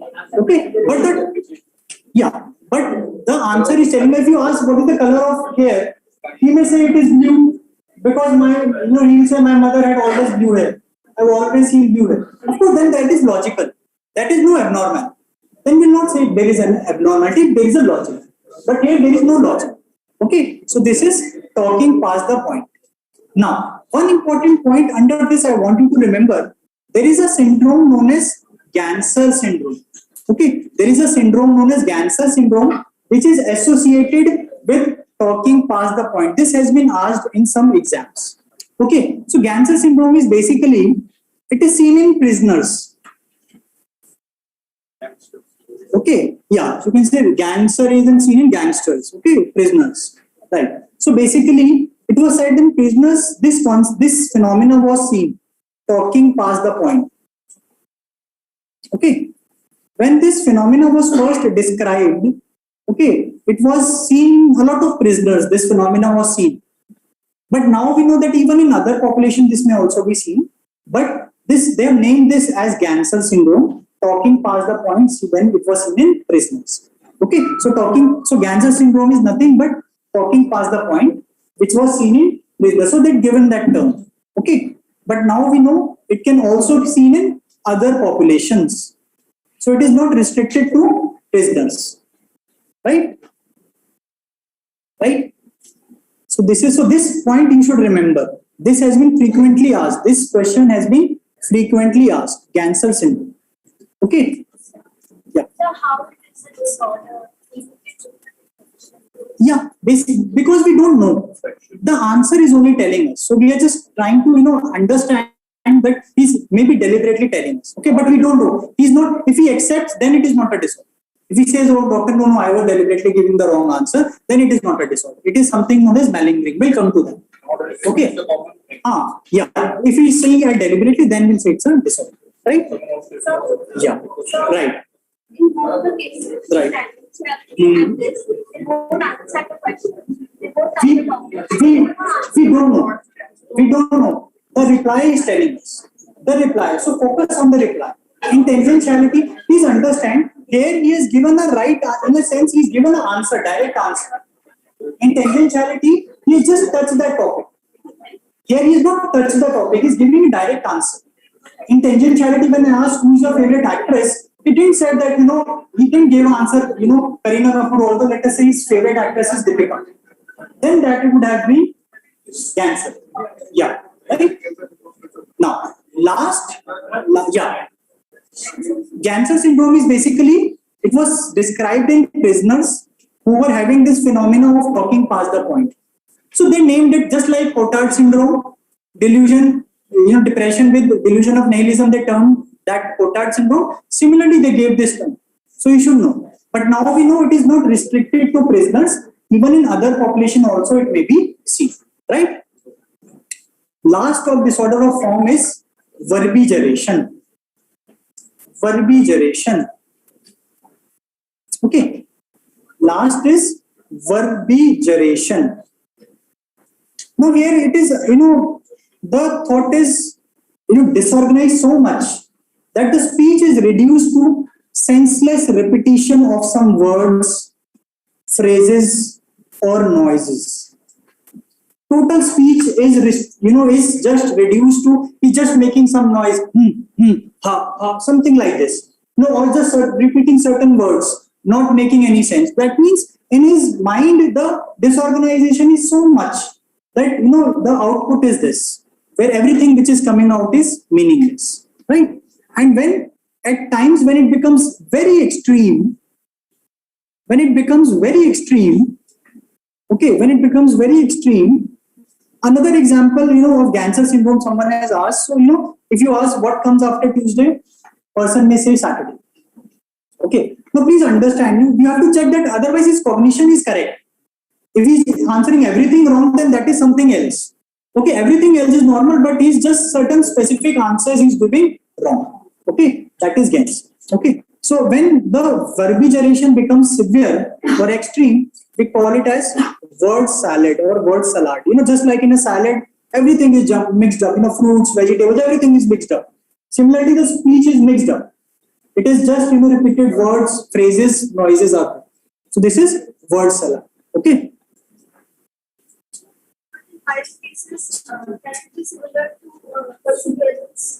But here in perseveration, other things are also normal. Not that always he's repeating. Right here, he's just doing these things only, just repeating these noises, saying nothing else. While in person with perseveration, he may talk about other things. It's not that he persevered on everything. Okay, here total speech is reduced to just senseless repetition. Okay, so this was about form. Again, in the form, as I've told you, certain important points were, I'll show. Okay, just have a look. Okay, please remember in form again, loosening is very important, tangentiality is very important, neologism is very important. These three are very, very important. Of course, everything is important, but if you have less time, do at least revise this. Okay. Right? Shall we proceed? Right. So last of the disorder of thought is possession. Possession. From the name itself, okay. Okay, possession. Okay. Again, verbigeration is repeated, senseless repetition of words, phrases, and noises. The speech is reduced to certain words, phrases, and noises, and nothing else. Okay. Now, possession normally, when thoughts occur in your mind, so we know these are my own thoughts, isn't it?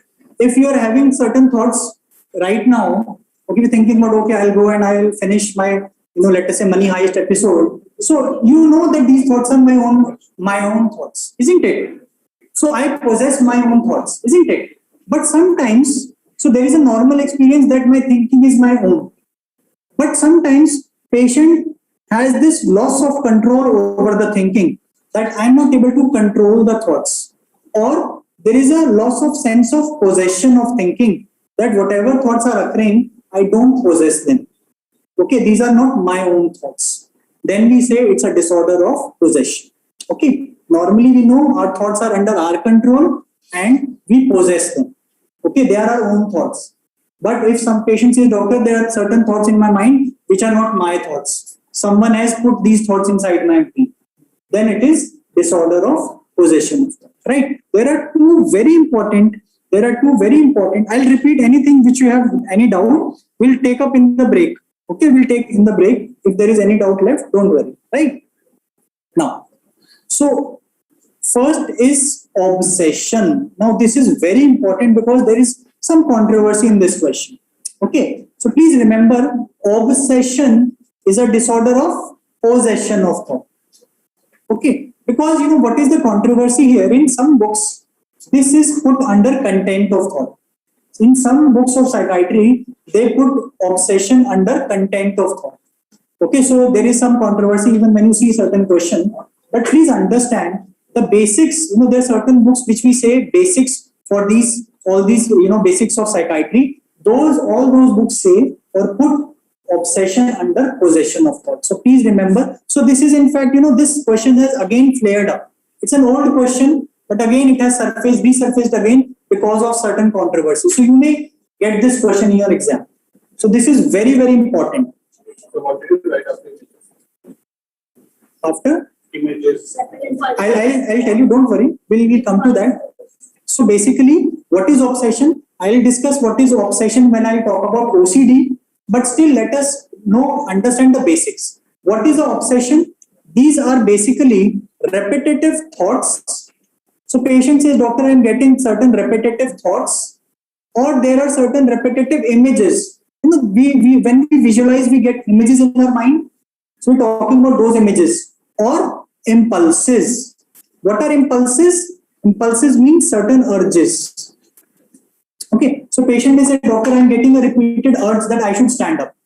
I'm getting a repeated impulse or urge to stand up. So this is impulse. Okay, so patient have repetitive thoughts, images or impulses. So they are happening again and again. Okay, then what are the other characteristics of the obsession? The patient will say, doctor, these are my own thoughts. Doctor, I know these are my own thoughts. Okay, but doctor, these are senseless. These are baseless, irrational. They're not making any sense. I know they are wrong, but still they are occurring again and again. So much so that they are causing distress, or the patient is distressed because of them, right? And patient is not able to resist them. That is, he is not able to control them. So there are certain thoughts which are occurring, which patient knows are his own thoughts. They are senseless, causing distress, but are not under his control. If they are under his control, then it is not obsession. Okay, let me give you a very classical example of an obsession. Patient says, doctor, I am getting a repeated thought in my mind that my hands are dirty. This thought is occurring again and again. My hands are dirty. Doctor, it's a repetitive thought. He will say, doctor, I know this is my own thought. This is my own thought, nobody else's thought. This is my own thought. But doctor, it's a senseless thought. Because I know my hands are clean. I just washed them 10 minutes back. I cannot see dirt. But this thought is occurring again and again. And it is causing distress. Doctor, it is occurring 8 hours, 9 hours a day. Patient is not able to focus on any other thing. Just this thought. And is not able to control.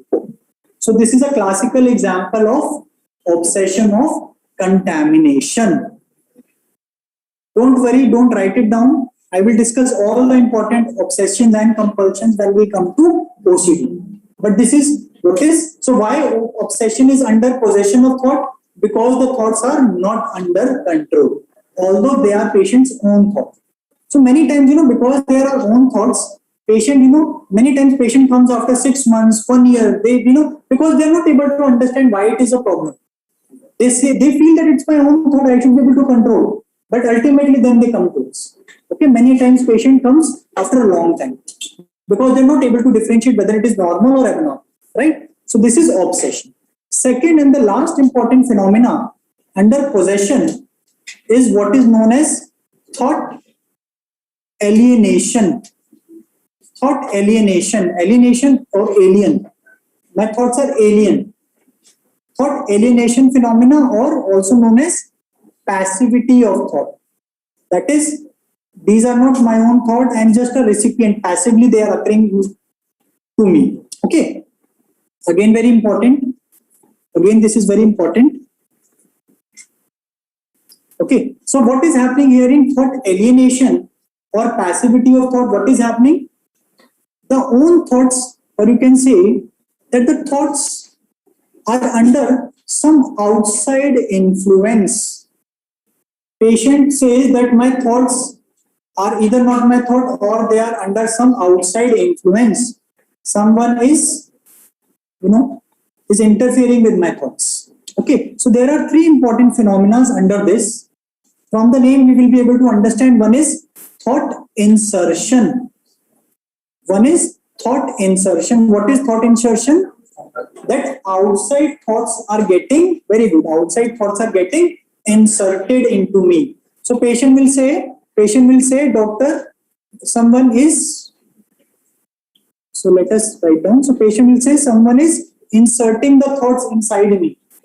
So patient will say, doctor, I am getting this thought that I should get up and go and have a cup of tea. But doctor, this thought is not my thought. Someone has inserted this thought inside me. Okay, so this is thought insertion. That my thought is not mine, but someone is inserted. Second is thought withdrawal. Again, from the name you can understand what is thought withdrawal. That someone is taking away my thoughts. Patient says, doctor, there is no thought inside my mind right now. My mind is blank. Someone has taken away the thought. Or patient will say, doctor, I had a thought, I was thinking about something, but someone has taken away that thought. I don't remember what I was thinking because someone has taken away the thought. Okay, so this is thought withdrawal, right? Last is thought broadcast. What is thought broadcast? That my thoughts are getting very good, broadcasted outside. Doctor, so patient says that my thoughts are getting broadcasted. So, if there is a cricket match, it gets broadcasted. Every television, you are able to see the match. Similarly, patient says, doctor, whatever thoughts are there in my mind, others are able to know because those thoughts are getting broadcasted. I enter a room, everyone gets to know what I am thinking. Okay, through, my thoughts are getting broadcasted through radio, television, newspaper. Okay, patient says everyone is able to know what I am thinking. This is thought broadcast. Okay, so this is thought alienation phenomena, thought insertion, thought withdrawal, and thought broadcast. So thought alienation is a disorder of possession of thought. Very good. It may be seen in schizophrenia. So when I talk about schizophrenia, I'll again talk about this phenomena, but we have already discussed this, so we'll just remember the name. Okay, now when we discuss schizophrenia, we'll discuss something known as Schneider's first rank symptoms, SFRS, in schizophrenia. I'll talk about it. So just remember that all these three symptoms we are going to discuss. We're going to discuss in the schizophrenia under Schneider's first rank symptoms. Okay, SFRS, right? So this is thought alienation or passivity of thought, right? Clear? So please remember, yes. Possession, right? Okay, obsession is a disorder of possession. This is very important. Please remember this. Okay. So always, whatever be the circumstance, but if you have that positive attitude, you will be able to overcome any circumstance, right? So always, studies sometimes cause, we feel, that it's so much stress, but whenever you study, also keep a smile. Things will become a lot better. You'll be able to cope them better. Of course, you have to study. It will not be that everything will come on its own, but the path will become easy, right? So, so that was disorder of thought. So now next is under the MSc, this last topic, which is very, very important. We'll discuss some other small topics under this, but this is again very, very important. So we are discussing examining. So I'm talking about in detail because if you know the basics right, everything becomes easier. Okay, so now we are going to discuss disorders of perception. Disorders of perception. So what is perception? Basically, we perceive the outside world. Okay, we perceive the outside world through our senses. Okay, so through our senses we perceive the outside world. Okay, so we hear things, we see things, we smell things, we taste. So these are the basic sense organs and we touch. Okay, so we perceive the outside world through our perception. Okay, so you are hearing me, we are seeing things around, we are able to taste food, we are able to smell, we are able to feel, we are able to touch things. That is perception. Okay, when problems occur at perception, then we say these are disorders of perception. Okay, that means that someone is having problem with any one or any of these entities, okay, of perception, right? So let us understand. We were earlier discussing disorders of thought. It was of the thinking. Now we are discussing disorders of perception, of sensation, which we perceive through these sense organs, right? There are three important entities which we will discuss here. Okay, you may not write them right now. We'll discuss. One is illusion, then pseudo hallucination and hallucination. Again, just like you cannot afford to not know delusion, similarly you cannot afford not to know hallucination. This is very, very important. If we are not clear with hallucination, we'll see we're not clear with psychiatry. This is very important, very basics, right? So we'll come to this one by one. So let us come to first illusion. Let us come. Okay, I'll show the last slide. Any slide if you have missed, just let me know in the break. I'll show the slides. Don't worry. We'll see any slide which you have missed. We'll see in the break. Okay. Now, first is illusion. Okay. What is illusion? Illusion is a false perception. It's a false perception with a real object. Okay, so there is a real object involved. Okay, so it's a false perception, or you can say it's a false perception of a real object. Okay, so from the definition only you can understand that it's a disorder of perception. There is some false perception, right? So that is why it's a disorder of perception, right? Let me give you an example. So let us take an example. Suppose, a person was sleeping in the middle of the night. Person wakes up and says that he can see a snake under his bed, and the person starts shouting. The person claims that there is a snake, he can see a snake, he's seeing that snake. Okay, he's not thinking about the snake, he's seeing. It's a perception. He's seeing a snake under his bed, he gets up and he starts shouting. Family members rush in. Okay, what happened? What happened? They switch on the light and they actually see it's a rope. Actually, it was a rope, but person was perceiving it as a snake. This is illusion. So this snake is a false perception of this real object, which is rope. Everyone understood? So illusion is not always abnormal. All of us have experienced illusion, isn't it? No, you wake up in the middle of the night and you say that there is someone standing behind the window. Okay, switch on the light. Oh, there were curtains which were moving. Okay, again illusion. Okay, so you're falsely perceiving some real object. This is illusion, which is a normal phenomena at times as well, right? So this is illusion. Second is, this is very important, hallucination.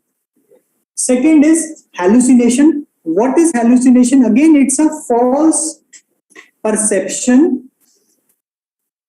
Again, it's a false perception without a real object. It's a false perception. It's a false perception without a real object. Very important. Okay, again, it's a false perception, but there is no real object involved. Okay. Now, everyone has written this. This is very important for you to understand. Please try to understand. Before discussing about hallucination, let us understand the characteristics of a real object, any real object or true perception. I'm holding this pen. It's a real object. All of us can see. Okay. So it's very clear. It's constant. Okay. I cannot change it. It's constantly there. Okay, I cannot just, no, please tell me, is this pen existence dependent of my will or independent of my will? It is independent. I cannot just think and make it disappear. Can I do that? No. So it is not dependent on me. Okay. And tell me, this pen is occurring where? Is it occurring in my internal space of my mind, or it is occurring in the external space? It's occurring in an external space because all of us can see this, isn't it? So these are the characteristics of a real object or a true perception. Now let us write down the characteristics of a hallucination. What are the characteristics of hallucination? It is clear. Okay, hallucination is clear. Again, it is constant. Okay, so now we are discussing the characteristics of a hallucination. It is clear, it is constant, it is independent of patient's will. That means patient cannot control it. Okay, it is involuntary. Okay, it is involuntary. And it occurs in the external objective space. It occurs in the external objective space. So you can see all these characteristics of hallucination are characteristics of a true perception, isn't it? Just now we've discussed, but the only thing is they are actually false. They are not true. But please understand, for the patient, it will be as if it is true. So patient will say, doctor, I'm hearing some voice. I'm hearing a voice of my neighbor. He's sitting in, he comes to this class and says, doctor, there is a noise outside, coming from outside. All of us say, we cannot hear it. But the patient will say, no, doctor, I can hear it very clearly. It is a voice of one man. It's very clear to me. And it is occurring constant, I cannot, it's not under my control. And it is involuntary, it's coming and going on its own. And it is occurring around, he'll say it is coming from behind this wall. So it's occurring in the external space. The only thing is it is false. But for the patient, as if it is true. So if you try to tell the patient, no, there is no such voice, he will say, how can I believe you when I can hear this voice? This is hallucination. Okay, which can occur in any of these 5 modalities which we have discussed: hearing, seeing, tasting, touching, or smell. We'll come to all the hallucination one by one. Everyone is clear with what is hallucination? He is able to perceive it. Patient will say, doctor, there is someone standing here. There is a man standing here. He'll say, we cannot see, there is no man. Patient will say, no, doctor, there is someone standing. No, he's 6 feet. No, he's a man of middle age, wearing a red shirt, black pant. He's having beard, he's wearing goggles. So for the patient, it is very clear, as if something is there. But we know that it is not there. So this is hallucination. Okay? Yeah. Any doubt? वो देखो वो constant नहीं होता, वो कभी कभी होता है, कभी कभी हमें भी hallucination जैसा फील हो सकता है, ओ अभी देखा था किसी को यहाँ पे, पर वो चला, that goes away. That if it is occurring continuously, then we'll say it's a disorder, right? Then it is disorder, right? Sometimes we see, oh, someone is taking my name, then we say, oh, nobody is there, we don't care. That is not then hallucination. Even if it is hallucination, just occurred for once. Okay, but here it is occurring continuously. Okay, seen this movie? Seen this movie? Yeah. So basically, the hero Munna Bhai is able to hear Mahatma Gandhi. Okay, very clear to him. Whatever he is saying, Mahatma Gandhi is saying, he is able to hear it very clearly. Very characteristically, he is able to see. Very clear, it's constant. And it's not that when he wish, he comes and goes. No. The Mahatma Gandhi in the movie comes and goes on its own. He tries to bring him, but it does not come. Okay. He tries to explain to his friend, Circuit, can you also see? But although his friend, he just says, I can see, but of course he cannot see. Okay. And it is occurring in the external space. He will say, oh, Mahatma Gandhi was sitting there, or he is sitting here. It's occurring in the external space. He expects that others would be able to see. So it is such a clear phenomena for him. So that was hallucination. Okay, and the reason they given was that he was sleep deprived and hallucination occurred in that movie, right? He was, reading about him, he was sleep deprived, sometimes that can happen. Okay, so that example was of hallucination. Okay, so this is hallucination. Now, before coming to various types of hallucination, I want you to remember, understand the difference between what is pseudo hallucination What is pseudo hallucination? Okay, pseudo hallucination. Yes, those are unaltered. Yes. Okay, and hallucination. So everything is same. Everything is same. There is one important difference which I want you to remember.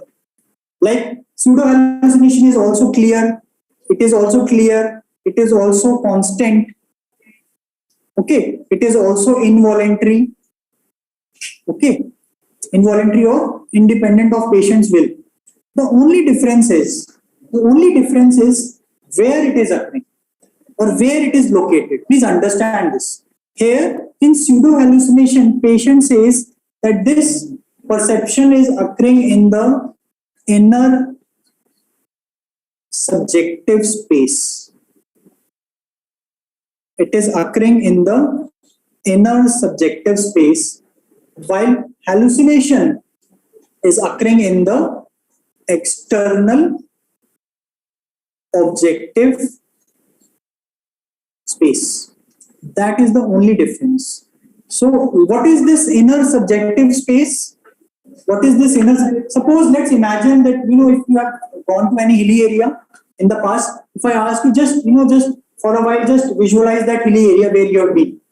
All of us will be able to visualize, right? So that visualization, when you see that where it is occurring in the inner space of the mind. That is what is inner subjective space. That is the only difference. So if students will ask me, what is the example of pseudo hallucination? I'll say the example of hallucination is same example of pseudo hallucination. The only difference is if the patient says, I can see the person standing here, that is a hallucination. And if person says that is occurring in my mind, that is there in my mind, I'm not able. No, imagination or imagery you can control, isn't it? If I ask you, just imagine a hilly area, then I'll say, okay, a lot of, spend so much time, let's come back to class. We'll be able to come back. Okay, imagery is under our control. But this pseudo hallucination, you will say, doctor, it is occurring on its own. I cannot control. But it is occurring in the mind. That is pseudo hallucination. So this is the important difference where it is occurring. Rest all the characteristics are like a hallucination. Okay, so this is the important difference between pseudo hallucination and hallucination. Right? So meditation is a part of pseudo. Meditation is a meditation sometimes has certain phenomena which we but we will not say that it is pseudo hallucination. These are different. There are certain abnormal phenomena which we come across. We'll come to them. So let us come to various types of hallucinations. Let's come to various types of hallucinations. Okay. So again, based on the sense organs, we will have various hallucinations, isn't it? We have 5 sense organs, basic sense organs. So based on this, we will also have hallucination. So first hallucination is auditory. Okay, auditory, in fact, it is the most common hallucination in psychiatric illnesses. What is the most common delusion? Delusion of persecution. Very good. Now here basically patient is able to hear certain things which is not there. Okay, he is able to hear things which are not there. Okay.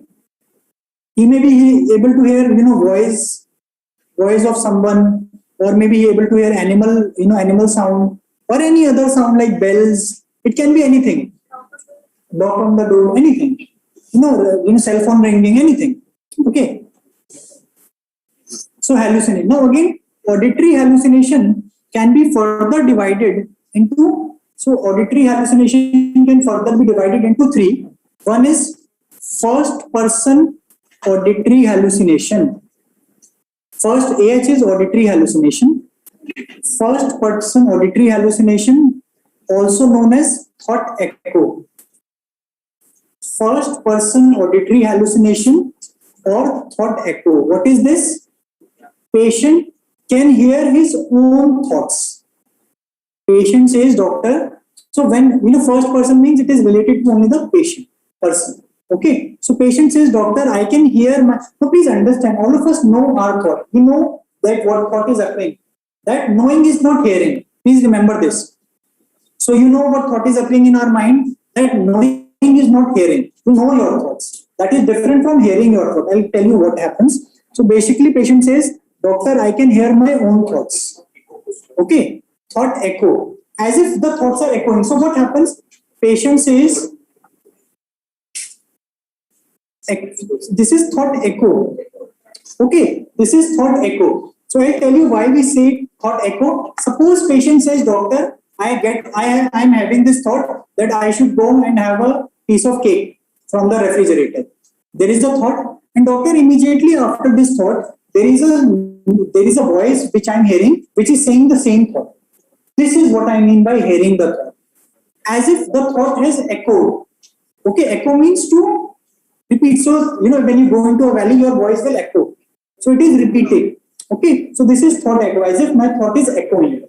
But patient will very characteristically say, I can hear that someone is, that I can hear someone's voice speaking that thought. This is first person auditory hallucination. Okay, everyone clear what is first person auditory hallucination? But if someone else. Yeah, sometimes patient will say, doctor, I can hear it. The voice can be of a man, a girl, I don't know who. Someone will say, patient, it is my own voice only. It's like I am only speaking. Doesn't matter.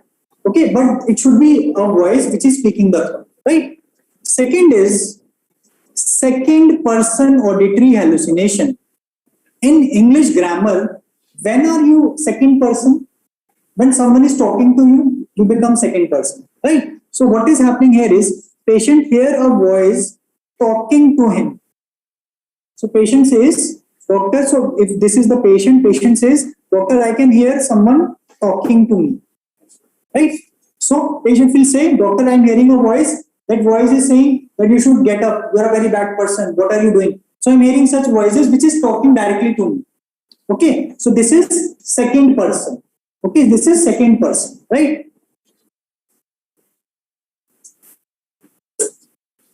Okay. Then there is third person.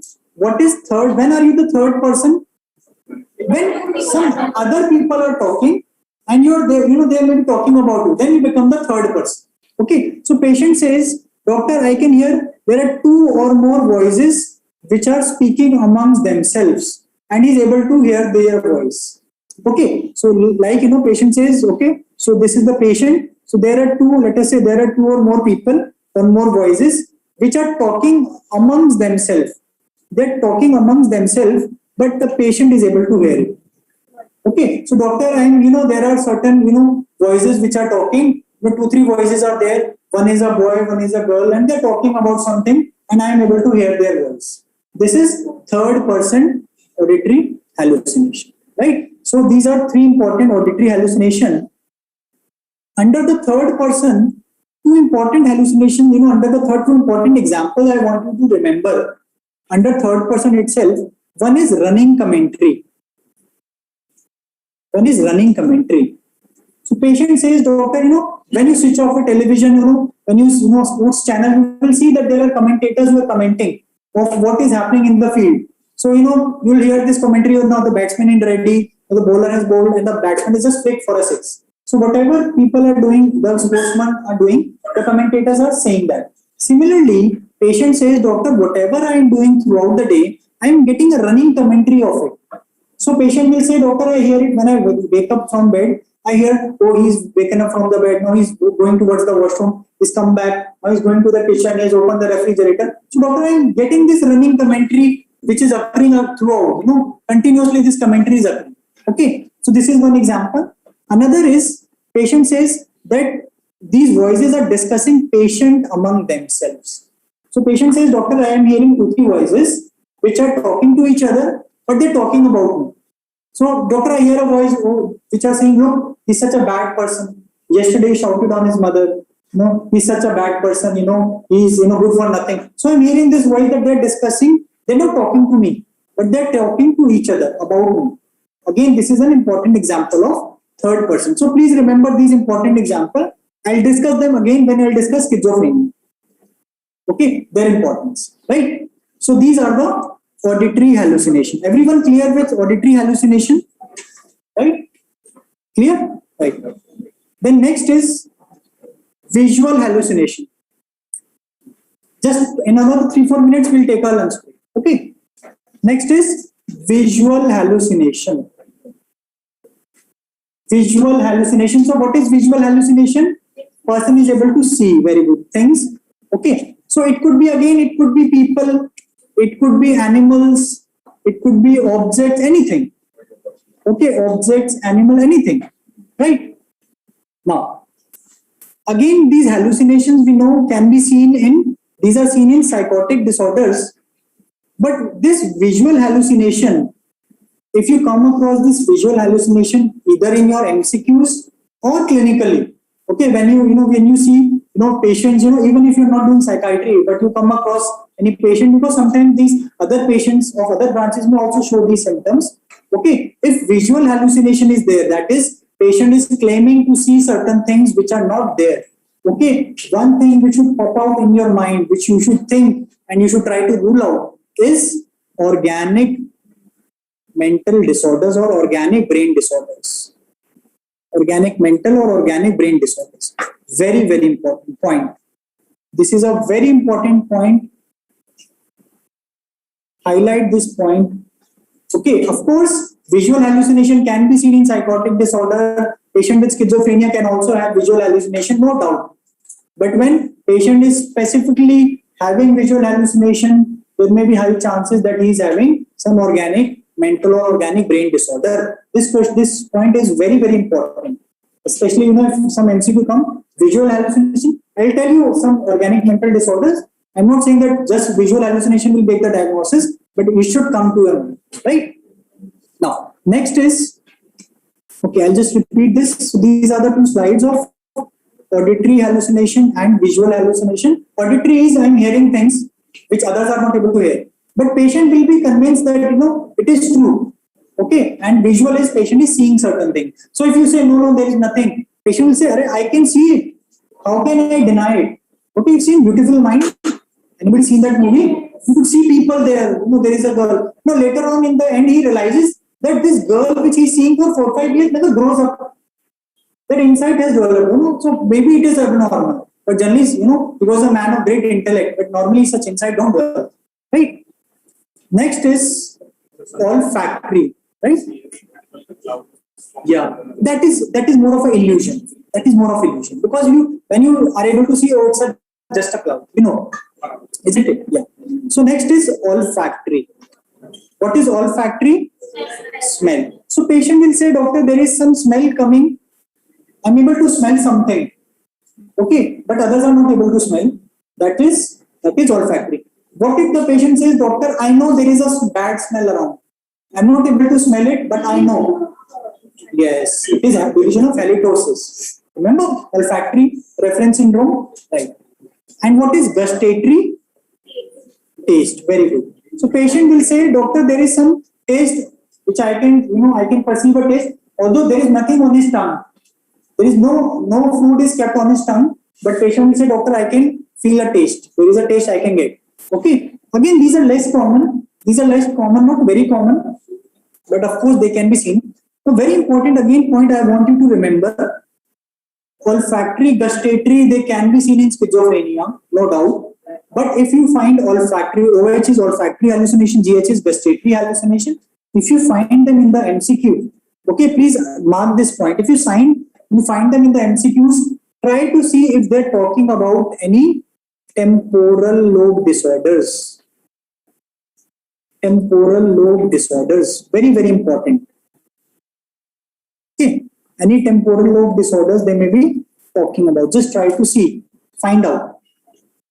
Temporal lobe disorders like temporal lobe epilepsy. Okay, patient is having temporal epilepsy, that is convulsion seizures, or there may be any temporal lobe tumor. Okay, many times such are seen in these temporal lobe disorders. So again, very important. If in the question you are getting these hallucination, olfactory, gustatory, try to see if they are talking about temporal lobe disorders. Right? Last is, so just write it down. Olfactory, gustatory.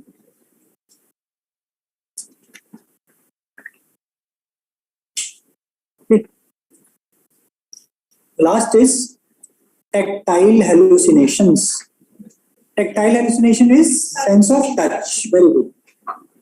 Patient will say that I can feel there are certain things under my skin. So it is also known as formication. Formication, when patient says that there are small insects crawling under the skin, right? Patient claims that there are small insects which are crawling under the skin. He is able to feel it. Okay, he is able to feel. If the patient says, doctor, I know that there are some insects crawling under my skin. I am not able to feel, but I know. This is a delusion of infestation, right? But here patient is able to feel. Now, it is also known as cocaine bugs. This is a very important MCQ. Also known as magnum bugs. Cocaine bugs because, yes, patient who abuse cocaine or cocaine users. So with cocaine use, many times patient develop this phenomena. Now, this question again was asked in your last exam 2021. June 2021, a very beautiful question was framed. We always discuss this. Now, this question was also asked. Now, tell me, if someone says that, doctor, I'm getting sensations, over my skin, what this person will do? He'll start scratching. The question was that there were certain other symptoms. There was autonomic hyperactivity related symptoms, and one symptom was that patient has a lot of scratch marks. What is the substance which the patient is abusing? Answer was cocaine. June 2021 example. Okay, we'll discuss. Right. With other also, just it can be seen, but very specifically for this. If you have to choose cocaine. Okay, so patient will get physical examination. Patient will develop scratch marks. Very important. And this cocaine question has been, this tactile hallucination cocaine question has been around the, MCQ so many times. So this is very, very simple and very important. Okay. So these were some important hallucination. So we'll take a break. Let's take a break.